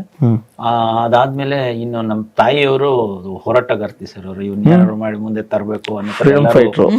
ಅಯ್ಯೋ, ಇವಾಗ್ಲೂ ಹೇಳ್ತಾರೆ ಸರ್, ಹಿಂಗ್ ನೋಡ್ತಾರೆ. ಅವರೇ ಇಂಜಿನಿಯರ್ ಮನೇಲಿ. ಯಾಕೆಂದ್ರೆ ಯಾವ್ದಾದ್ರು ಹೇಳಿ ನೀವು, ಅದಕ್ಕೊಂದ್ ಏನೋ ಒಂದ್ ಕಂಡು ಹಿಡಿತಾರೆ, ಅದಕ್ಕೇನೋ ಒಂದ್ ಸೊಲ್ಯೂಷನ್, ಇದು ಹಿಂಗ್ ಮಾಡಿದ್ರೆ ಹಿಂಗಾಗತ್ತೆ ಅಂತ ನಾ ಹೇಳ್ತಿರ್. ನೀವಲ್ಲ ಇಂಜಿನಿಯರ್, ಅವ್ರ ಇಂಜಿನಿಯರ್ ಫಸ್ಟ್. ಸರ್, ನಮ್ಮ ತಾಯಿಯವ್ರಿಗೆ ಈಗ 82 ವರ್ಷ ಸರ್. ನಮ್ ಜೊತೆನೆ ಇದ್ದಾರೆ. ಏನ್ ಶಾರ್ಪ್ ಗೊತ್ತಾ ಸರ್ ಅವರು. ಮತ್ತೆ ಜೀವನೋತ್ಸಾಹ ಅವರಿಂದಾನೇ ಕಲಿಬೇಕು. ಇವಾಗ್ಲೂ ಒಂದು ಎಕ್ಸಾಂಪಲ್ ಹೇಳ್ತೀನಿ ಸರ್. ನಾವೆಲ್ಲ ಮೊಬೈಲ್ ಉಪಯೋಗಿಸ್ತಾ ಇದ್ವಲ್ಲ, ಅವರಿಗೆ ಇದು ಹಿಂಗೆ ಪ್ರೆಸ್ ಮಾಡೋದು ಪ್ಯಾಡ್ ಇಲ್ಲ, ಕೀಪ್ಯಾಡ್ ಇತ್ತಲ್ಲ, ಅದಿತ್ತು. ನಮ್ ತಾಯಿಯವ್ರು ನೋಡ್ರು, ಅಲ್ಲಪ್ಪ, ನಮ್ ತಾಯಿ ಭಾಷೆಲಿ ಹೇಳ್ದ, ಅಲ್ಲ ಕಣ, ನೀನೇನು ಹಿಂಗಿಂಗ್ ನನಗ್ ಕೊಟ್ಬಿಟ್ಟು ನೀವು ಮಾತ್ರ ಇಂತ ತಗೊಬಿಟ್ಟಿದ್ದೀರಾ ಅಂತ. ಅಯ್ಯೋ, ಅಂದ್ರೆ ನನ್ಗೂ ಸ್ಮಾರ್ಟ್ ಫೋನ್ ಕೊಡ್ಸೋ ಅಂತ. ಬಟ್ ಅದನ್ನ ತಂದ್ಕೊಟ್ಮೇಲೆ ಅಪ್ಡೇಟ್ ಆಗೋದ್ರು. ಆಮೇಲೆ ಇನ್ನೊಂದು ಹೇಳ್ಬೇಕು ಸರ್, ನಮ್ ತಾಯಿಯವ್ರ ಬಗ್ಗೆ ಖಂಡಿತ ಹೇಳ್ಬೇಕು. ಅವ್ರಿಗೆ ಓದಕ್ ಬರ್ತಾ ಇರ್ಲಿಲ್ಲ ಸರ್. ಅವ್ರಿಗೆ 50 ವರ್ಷ ಆಗೋವರೆಗೂ ಓದಕ್ ಬರ್ತಾ ಇರ್ಲಿಲ್ಲ ಸರ್. ಆಗ ನಿಮಗ್ ಗೊತ್ತಲ್ಲ, ನಮ್ಮ ಅಣ್ಣ ಅವರು ಬೇರೆ ಊರಲ್ಲಿ ಕೆಲಸ ಮಾಡ್ತಾ ಇದ್ರು, ಅಕ್ಕ ಅವ್ರು ಬ್ಯಾಂಗ್ಳೂರ್ಗೆ ಮದುವೆ ಆಗಿದ್ರು, ನಾವು ಮಂಡ್ಯಲ್ಲಿ ಇದ್ವಲ್ಲ. ಅವಾಗ ಲೆಟರ್ಗಳ ಕರೆಸ್ಪಾಂಡೆನ್ಸ್ ಇದು, ಪೋಸ್ಟಲ್ ಲೆಟರ್ ಬರ್ತಿರ್ಲಿಲ್ಲ. ಆ ಲೆಟರ್ ಬರುವಾಗ ಪೋಸ್ಟ್ ಮ್ಯಾನ್ ತಂದು ಕೊಟ್ರೆ ನಮ್ ತಾಯಿ ಯಾರಾದ್ರೂ ಓದೋರು ಬರೋವ್ರ ಕಾಯ್ಬೇಕು, ಮಕ್ಕಳೆಲ್ಲ ಸ್ಕೂಲ್ಗೆ ಹೋಗಿದ್ರೆ ಕಾಲೇಜ್, ಅವ್ರಿಗೆ ಕೋಪ, ಇವ್ರನ್ನ ಕಾಯ್ಕೊಂಡು ನಾನು ಓದ್ಬೇಕು, ನನ್ಗೆ ಓದಕ್ ಬರಲ್ವಲ್ಲ ಅಂತ ಹಿಂಗೆ ಅಳ್ತಾನೆ ಇದ್ರು ಸರ್. ಒಂದಿನ ನಾನು ಯೋಚನೆ ಮಾಡಿದೆ ಸರ್, ನಮ್ ತಾಯಿ ಅವ್ರಿಗೆ ಓದೋದ್ ಕಲಿಸ್ತೀನಿ ಅಂತ. ಅವ್ರಿಗೆ 56-57 ವರ್ಷ ಆಗಿತ್ತು ಅನ್ಸುತ್ತೆ ಸರ್ ಆಸುಪಾಸು. ಅಕ್ಕ ನಾಳೆ ನಾನು ಅಕ್ಕ ಅಂತ ಕರೆಯಲ್ಲ, ಅಕ್ಕ ನಿಮ್ಗೆ ಅ ಇಂದ ಹೇಳ್ಕೊಡ್ತೀನಿ ಅಂತ ಹೇಳ್ಕೊಡು ಅಂತಂದ್ರು ಸರ್. ಏನು ಮಗು ತರ. ನಾನು ಸರ್ ನೀವು ನಂಬ್ತೀರಾ ಬಿಡ್ತೀರಾ, ಒಂದು ಅ ಇಂದನೇ ಕಲ್ಸಿದ್ದು. ಬರಿಬೇಕು, ಹೋಮ್ ವರ್ಕ್ ಕೊಡ್ತಾ ಇದ್ದೆ, ಕೈ ಹೊಡಿತಾ ಇದ್ದೆ, ಆ ಫೀಲ್ ಬರ್ಲಿ ಅಂತ. ಹಿಂಗೆ ಮಾಡಿ ಮಾಡಿ ಸರ್ 6 monthsಗೆ ಕಲ್ತ್ಬಿಟ್ರು. ಒಂದೊಂದೇ ಚೂರು ಓದಕ್ ಶುರು ಮಾಡಿದ್ರು ಸರ್. ನಾನು ಅವ್ರಿಗೆ ಅವಾಗ ಆ ಟೈಮಲ್ಲಿ ಒಂದು ಬಾಲ ಮಿತ್ರ ಸಣ್ಣದು ಈಗ ಬರ್ತಾ ಇದ್ದಲ್ಲ ಸರ್, ಆ ಪುಸ್ತಕಗಳನ್ನ ಜೋಡಿಸಿ ಓದು ಅಂತ ಕೊಡ್ತಾ ಇದ್ದೆ ಸರ್. ಇದಾದ್ಮೇಲೆ ಏನಾಗತ್ತೆ, ನಮ್ಮ ಮನೇಲಿ ರೆಗ್ಯುಲರ್ ಪುಸ್ತಕಗಳಿರೋದಲ್ಲ, ಅವರೇ ಇಂಟ್ರೆಸ್ಟ್ ತಗೊಂಡು ಒಂದೊಂದೇ ಓದಿ ಇವಾಗ ಹೆಂಗಿದಾರೆ ಗೊತ್ತಾ ಸರ್, ಟಿವಿಯಲ್ಲಿ ಹಿಂಗ್ ಸ್ಕ್ರಾಲ್ ಆದ್ರೆ ಆರಾಮಾಗಿ ಓದ್ತಾರೆ, ನ್ಯೂಸ್ ಪೇಪರ್ ಬರ್ದೇ ಇದ್ರೆ ಚಡ್ಪಡಿಸ್ತಾರೆ, ಇಲ್ಲಿ ಪೇಪರೇ ಕೊಟ್ಟಿಲ್ಲ ಅಂತ. ಅವರು ಅಷ್ಟು ಛಲ ಅವರಿಗೆ. ನೋಡಿ ಇಲ್ಲೊಂದು ಹೇಳ್ಬೇಕು, ಮೊದಲ ಗುರು ತಾಯಿ ಆಗ್ತದೆ. ಹೌದು ಸರ್. ಅಂದ್ರೆ ಅಕ್ಷರ ಅಭ್ಯಾಸ ಆಗಿರ್ಲಿ, ಅಮ್ಮ ಅನ್ನೋ ತರದ್ದು. ನೀವು ಅಮ್ಮನಿಗೆ ಪಾಠ ಹೇಳ್ಕೊಟ್ರೆ? ಇಲ್ಲ ಸರ್, ಅದು ಅವ್ರ ಇಂಟ್ರೆಸ್ಟ್, ಅವ್ರು ಕಲ್ಸಿದ್ದಾರೆ ಸರ್. ಅವರು ಈಗ್ಲೂ ಅಷ್ಟೇ ಅಲ್ಲ, ನಿಮ್ ಮನ್ಸಿಗೆ ಅದ್ ಬಂದಿದ್ದು, ಅವರು ಅದನ್ನ ಚಾಲೆಂಜಿಂಗ್ ಆಗಿ ತಗೊಂಡಿದ್ದು. ಅಂದ್ರೆ ಈಗಿನ ಅನಕ್ಷರಸ್ಥರು, ಈಗ ನಮ್ ತಾಯಿ ಅವರೆಲ್ಲ ಹಾಗೆ ಇದ್ದಿದ್ದು. ಸೊ ಅವರು ಕೂಡ್ಸ್ಕೊಂಡು ಓದ್ತಾರೆ. ಅಲ್ಲ, ಈಗ್ಲೂ ಎಲ್ಲದಲ್ಲೂ ಅವ್ರಿಗೆ ಇಂಟ್ರೆಸ್ಟ್ ಇದೆ. ಈಗ ಎಕ್ಸರ್ಸೈಸ್ ಹೇಳ್ಕೊಡ್ತಾರಲ್ಲ, ಇದ್ ಮಾಡಂದ್ರೆ ಅವ್ರು ಮಾಡಲ್ಲ ಅಂತ ಹೇಳಲ್ಲ, ಪ್ರಯತ್ನ ಪಡ್ತಾರೆ, ಅದ್ ಮಾಡ್ತಾರೆ. ಹೆಲ್ತ್ ಕಾನ್ಶಿಯಸ್ ಇದಾರೆ, ಊಟದ ಕಾನ್ಶಿಯಸ್ ಇರ್ತಾರೆ, ಎಲ್ಲ ಕರೆಕ್ಟ್ ಅವ್ರ ಟೈಮ್ ಮಾಡ್ಕೋತಾ ಇರ್ತಾರೆ. ಅದಕ್ಕೆ ಅವರೇ ಫಸ್ಟ್ ಇಂಜಿನಿಯರ್ ಇವ್ರ ಮನೆಯಲ್ಲಿ. ಅವ್ರಿಗೊಂದು ಕೌತುಕ ಸರ್, ಈ ನಾವು ಸಿನಿಮಾ ಅಲ್ಲ ಸರ್, ಸಿನಿಮಾ ಮಾಡುವಾಗ ಅವ್ರು ನೋಡ್ತಾರೆ, ನಾನು ದಿನ ಬೆಳಗ್ಗೆ ಜಿಮ್ಗೆ ಹೋಗ್ತೀನಿ, ಬಂದು ರೆಸ್ಟ್ ತಗೊಳ್ತೀನಿ, ಆ ಫುಡ್ ಏನ್ ಬೇಡ ಅಂತೀನಿ, ಇದು ಬೇಡ ಅಂತೀನಿ, ಇದು ತಿಂತೀನಿ ಅಂತ. ಅವ್ರು ನೋಡ್ತಾನೆ ಇದ್ದಾರೆ ಸರ್ ಒಂದ್ 7-8 ವರ್ಷದಿಂದ. ಏನ್ ಮಾಡ್ತಾವ್ ನೀವು ಹೇಳಿದ್ರ? ಅಲ್ಲ ಮಗ, ಈ ಸಿನಿಮಾದಲ್ಲಿ ಮಾಡೋಕೆ ಹಿಂಗೆಲ್ಲ ಮಾಡ್ಬೇಕಾ? ಹ್ಞೂ ಕಣಕ, ಮತ್ತೆ ಇನ್ನೇನು ಹೀರೋ ಅಂದ್ರೆ ಸುಮ್ನೆನಾ, ಎಲ್ಲ ಚೆನ್ನಾಗಿರ್ಬೇಕು ಅಂದ್ರೆ. ಬಟ್ ಅವ್ರಿಗೆ ಇಷ್ಟೊಂದ್ ಕಷ್ಟ ಇದೆಯಾ, ಆದ್ರೂ ಯಾವತ್ತು ಡಿಸ್ಕರೇಜ್ ಮಾಡಲ್ಲ. ಮಾಡು ಅಂತಾರೆ. ಈ ವಯಸ್ಸಲ್ಲೂ ಯಾರಾದ್ರೂ ಕುಕ್ ಯಾರು ಬಂದಿಲ್ಲ ಅಂದ್ರೆ ನಾನ್ ಮಾಡ್ಕೊಡ್ತೀನಿ ಮಾಡು ಅಂತಾರೆ. ಸೂಪರ್. ಅಂದ್ರೆ ತುಂಬಾ ಜೀವನೋತ್ಸಾಹ ಸರ್. ಒಳ್ಳೆ ಫ್ಯಾಮಿಲಿ. ಸೀರಿಯಸ್ ಆಗಿ ಹೇಳ್ತೀನಿ ಸರ್, ಸೀರಿಯಸ್ಲಿ ಹೇಳ್ತೀನಿ ಸರ್, ನನಗೆ ಸಿಕ್ಕಿರುವಂತ ಫ್ಯಾಮಿಲಿ ಮತ್ತೆ ನನಗೆ ಸಿಕ್ಕಿರುವಂತ ಪರಿಸರ ನಿಜವಾಗ್ಲೂ ಸರ್ ಪುಣ್ಯ ಮಾಡಿದೀವಿ ಸರ್. ಅದು ಪುಣ್ಯ ಮಾಡಿದೀವಿ ಸರ್. ನಮ್ಮ ಅಣ್ಣಂದಿರೋ ಅತ್ತಿಗೆಂದಿರೋ ಸರ್, ನಾನು ಯಾರು ಕೇಳಿದ್ರೆ ನನಗೆ 4 ಜನ ತಾಯಿಯಂದ್ರು ಅಂತಾನೆ ಹೇಳೋ ಸರ್. ಅದೇ ನಾನು ಆಗ್ಲೇ ಹೇಳಿದ್ದೆ, ಹಬ್ಬ ಸಿನಿಮಾ ಹ್ಞೂ ಸರ್, ಪದೇ ಅದನ್ನೇ ಹೇಳ್ಬೇಕಾಗತ್ತೆ. ನೀವು ಇಷ್ಟೆಲ್ಲ ಹೇಳಿದಾಗ ಮತ್ತದೇ ಹೋಗುತ್ತೆ. ಅದ್ ಬೇಕು. ಅಂದ್ರೆ ಈಗಿನ ಟ್ರೆಂಡ್, ಈಗಿನ ಮಾಡರ್ನ್ ಲೈಫ್ ಅಲ್ಲಿ ಕೂಡು ಕುಟುಂಬನೇ ಇಲ್ಲ. ಮೌಲ್ಯಗಳನ್ನ ಬಹಳ ಇಟ್ಕೊಂಡಿದ್ದಾರೆ ಸರ್. ನಮ್ಮ ದೊಡ್ಡ ಅತ್ತಿಗೆಯವರು ಕೂಡ ಪ್ರೊಫೆಸರ್ ಮೆಡಿಕಲ್ ಕಾಲೇಜಲ್ಲಿ, 2ನೇ ಅತ್ತಿಗೆನೂ ಕೂಡ ಡಾಕ್ಟರ್, 3ನೇ ಅತ್ತಿಗೆಯವರು ಅಲ್ಲಿದ್ದಾರೆ ಊರಲ್ಲಿ, ಎಜುಕೇಟೆಡ್. ಎಲ್ಲಾದ್ರೂ ನಮ್ಗೆ ಏನಂದ್ರೆ ಒಂದೇ ವಿಷಯ, ಸಪ್ರೆಸ್ ಈಗೋ, ಅಹಂಕಾರ ಪಡಬೇಡಿ ಅನ್ನೋದು ಒಂದೇ ಸರ್ ತತ್ವ ನಮ್ದು. ಅದಿದ್ರೆ ಸಂಬಂಧಗಳು ಚೆನ್ನಾಗಿರುತ್ತೆ. ಅದ್ಭುತವಾಗಿದೆ ಸರ್. ನನ್ನ family is very good, very good. ನಮ್ಗೆ ಇಬ್ಬರಿಗೂ ವಿ ಆರ್ ಲಕ್ಕಿ ಅಂತ ಹೇಳ್ತಾರೆ. ಫ್ಯಾಮಿಲೀಸ್ ಅವ್ರ ಒಂದು ಎಂಕರೇಜ್ಮೆಂಟ್ ಎಲ್ಲದರಲ್ಲೂ ಪ್ರೋತ್ಸಾಹ ಅವ್ರಿಗೂ ಇದೆ, ನನ್ಗೂ ಇದೆ. So we are happy and we are lucky. Sir ನಾನು ಹುಟ್ಟಾನೆ ಲಕ್ಕಿ ಸರ್. ನಿಜ ಸರ್, ಅದ್ಭುತವಾದ ಫ್ಯಾಮಿಲಿ ಸರ್. ನನಗೆ ಪುಣ್ಯ ಮಾಡಿದ್ದೀನಿ ಸರ್ ಅಷ್ಟೇ. ಓಕೆ, ಇಷ್ಟೊತ್ತು ಸಾಕಷ್ಟು ಮಾತಾಡಿದ್ರೆ, ಇನ್ನೇನಾದರೂ ಮಾತಾಡೋದಿದ್ರೆ, ನಿಮ್ಮ ಫ್ಯಾನ್ಸ್ಗೆ ಏನಾದರೂ ಹೇಳೋದಾಗಿದ್ರೆ ಹೇಳಿ. ಫ್ಯಾನ್ಸ್ಗೆ ಯಾವಾಗ್ಲೂ ನಾನು ಅವ್ರಿಗೆ ಒಂದೇ ಹೇಳೋದು, ಯಾಕೆಂದ್ರೆ ಇಲ್ಲಿವರೆಗೂ ನಾನು ಬಂದಿದ್ದೀನಿ ಅಂದ್ರೆ ಅದಕ್ಕೆ ಕಾರಣ ಅವರು ಕೊಟ್ಟಿರುವಂತ ಒಂದು ಪ್ರೀತಿ ಇರಬಹುದು, ಪ್ರೋತ್ಸಾಹ ಇರಬಹುದು. ಇನ್ ಮುಂದೆ ಕೂಡ ಅದು ಹಾಗೆ ಇರುತ್ತೆ ಅನ್ನೋ ನಂಬಿಕೆ ನನಗಿದೆ. ನಾನ್ ಮಾಡೋ ಪ್ರಾಜೆಕ್ಟ್ಸ್ ಇರ್ಬೋದು, ಪರ್ಸನಲಿ ಕೂಡ ಬಹಳಷ್ಟು ವಿಷಸ್ ನನಗೆ ಕಳಿಸಿದ್ದಾರೆ. ನಾನ್ ಸ್ವಲ್ಪ ಸೋಷಿಯಲ್ ಮೀಡಿಯಾದಲ್ಲಿ ಕಡಿಮೆ ಆಕ್ಟಿವ್ ಇರೋದು, ಹಂಗಾಗಿ ದಯವಿಟ್ಟು ಯಾರು ತಪ್ಪು ತಿಳ್ಕೊಬೇಡಿ. ನಿಮ್ಮೆಲ್ಲರ ವಿಷಸ್ನ ನಾನು ಮನಸಾರೆ ತುಂಬಾ ತುಂಬಾ ಹೃದಯದಿಂದ ನಾನು ಸ್ವೀಕರಿಸಿದ್ದೀನಿ. ಥ್ಯಾಂಕ್ ಯು ಸೋ ಮಚ್ ನಿಮ್ಮೆಲ್ಲರ ವಿಷಸ್ಸಿಗೆ. ಈ ಒಂದು ವೇದಿಕೆನ ಅದಕ್ಕೆ ಉಪಯೋಗಿಸ್ಕೊತಾ ಇದ್ದೀನಿ. ಸೊ ಥ್ಯಾಂಕ್ ಯು ನಿಮ್ಮ ವಿಷಸ್ ಅಂಡ್ ನಿಮ್ಮ ಪ್ರೀತಿ, ಪ್ರೋತ್ಸಾಹ, ಆಶೀರ್ವಾದ ಈಗ ನನ್ನ ಮೇಲೆ ಮಾತ್ರ ಅಲ್ಲ, ನಮ್ಮಿಬ್ಬರ ಮೇಲೂ ಇರ್ಲಿ ಅಂತ ಕೇಳ್ಕೊತಾ ಇದ್ದೀನಿ. ಅಂಡ್ ಆದಷ್ಟು ಬೇಗ ಪ್ರಾಜೆಕ್ಟ್ ಖಂಡಿತ ಮಾಡ್ತೀನಿ. ಇದೊಂದು ಚಿಕ್ಕ ಗ್ಯಾಪ್, ಈ ಮದುವೆ ಅಂತ ಆಗಿದ್ದರಿಂದ ಅದೊಂದು ಸ್ವಲ್ಪ ಆ ಒಂದು ಲೈಫ್ನ ನೋಡ್ತಾ ಇದ್ದೀನಿ ಈಗ.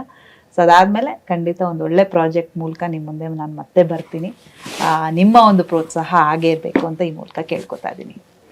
ಎಸ್, ಇಷ್ಟೊತ್ತು ಸುದೀರ್ಘವಾಗಿ ನಿರರ್ಗಳವಾಗಿ ಒಂದಷ್ಟು ಮಾತುಗಳನ್ನು ಆಡಿದ್ರು ಪ್ರಭಾಕರ್ ಮತ್ತು ಸಿರಿ ಅವರು. ಇಬ್ಬರು ಕೂಡ ಹಲವಾರು ವರ್ಷಗಳ ಕಾಲ ಫ್ರೆಂಡ್ಶಿಪ್ಪು ಬೆಳೆಸಿ ಆನಂತರ ಇಬ್ಬರು ಕೂಡ ಬದುಕಿನ ಹೊಸ ಹೆಜ್ಜೆ ಇಟ್ಟಿದ್ದಾರೆ. ಅವರಿಬ್ಬರಿಗೂ ಒಳ್ಳೆಯದಾಗಲಿ ಅಂತ ನಾವು ಕೂಡ ಬಯಸ್ತಾ, ಮೇಡಮ್, ಸರ್, ನಿಮ್ಮಿಬ್ಬರಿಗೂ ನಮಸ್ಕಾರ ಇಷ್ಟೊತ್ತು ಮಾತಾಡಿದ್ದಕ್ಕೆ. Thank you so much. ನಿಮ್ಗೆ ಥ್ಯಾಂಕ್ಸ್ ಹೇಳ್ಬೇಕು. ಫಸ್ಟ್ ಟೈಮ್ ನಾವಿಬ್ರು ಒಟ್ಟಿಗೆ ಇಂಟರ್ವ್ಯೂ ಕೊಟ್ಟು ಹೌದು, ನಿಮ್ಮ ಚಾನೆಲ್ಗೆ ಫಸ್ಟ್ ಮಾಡಿದೀವಿ. Thank you. ಖುಷಿ ಆಯ್ತು ನಮಗೂ ಕೂಡ. ಒಂದ್ ಸ್ವಲ್ಪ ರಿಫ್ರೆಶ್ ಆಯ್ತು, ಹಳೆ ವಿಷಯಗಳೆಲ್ಲ ಮಾತಾಡಿ ರಿಫ್ರೆಶ್ ರೀಕಾಲ್ ಎಲ್ಲ ಆಯ್ತು. ಸೊ ಥ್ಯಾಂಕ್ ಯು ನಿಮಗ್ ಕೂಡ. Thank you so much. Thank you sir. Thank you.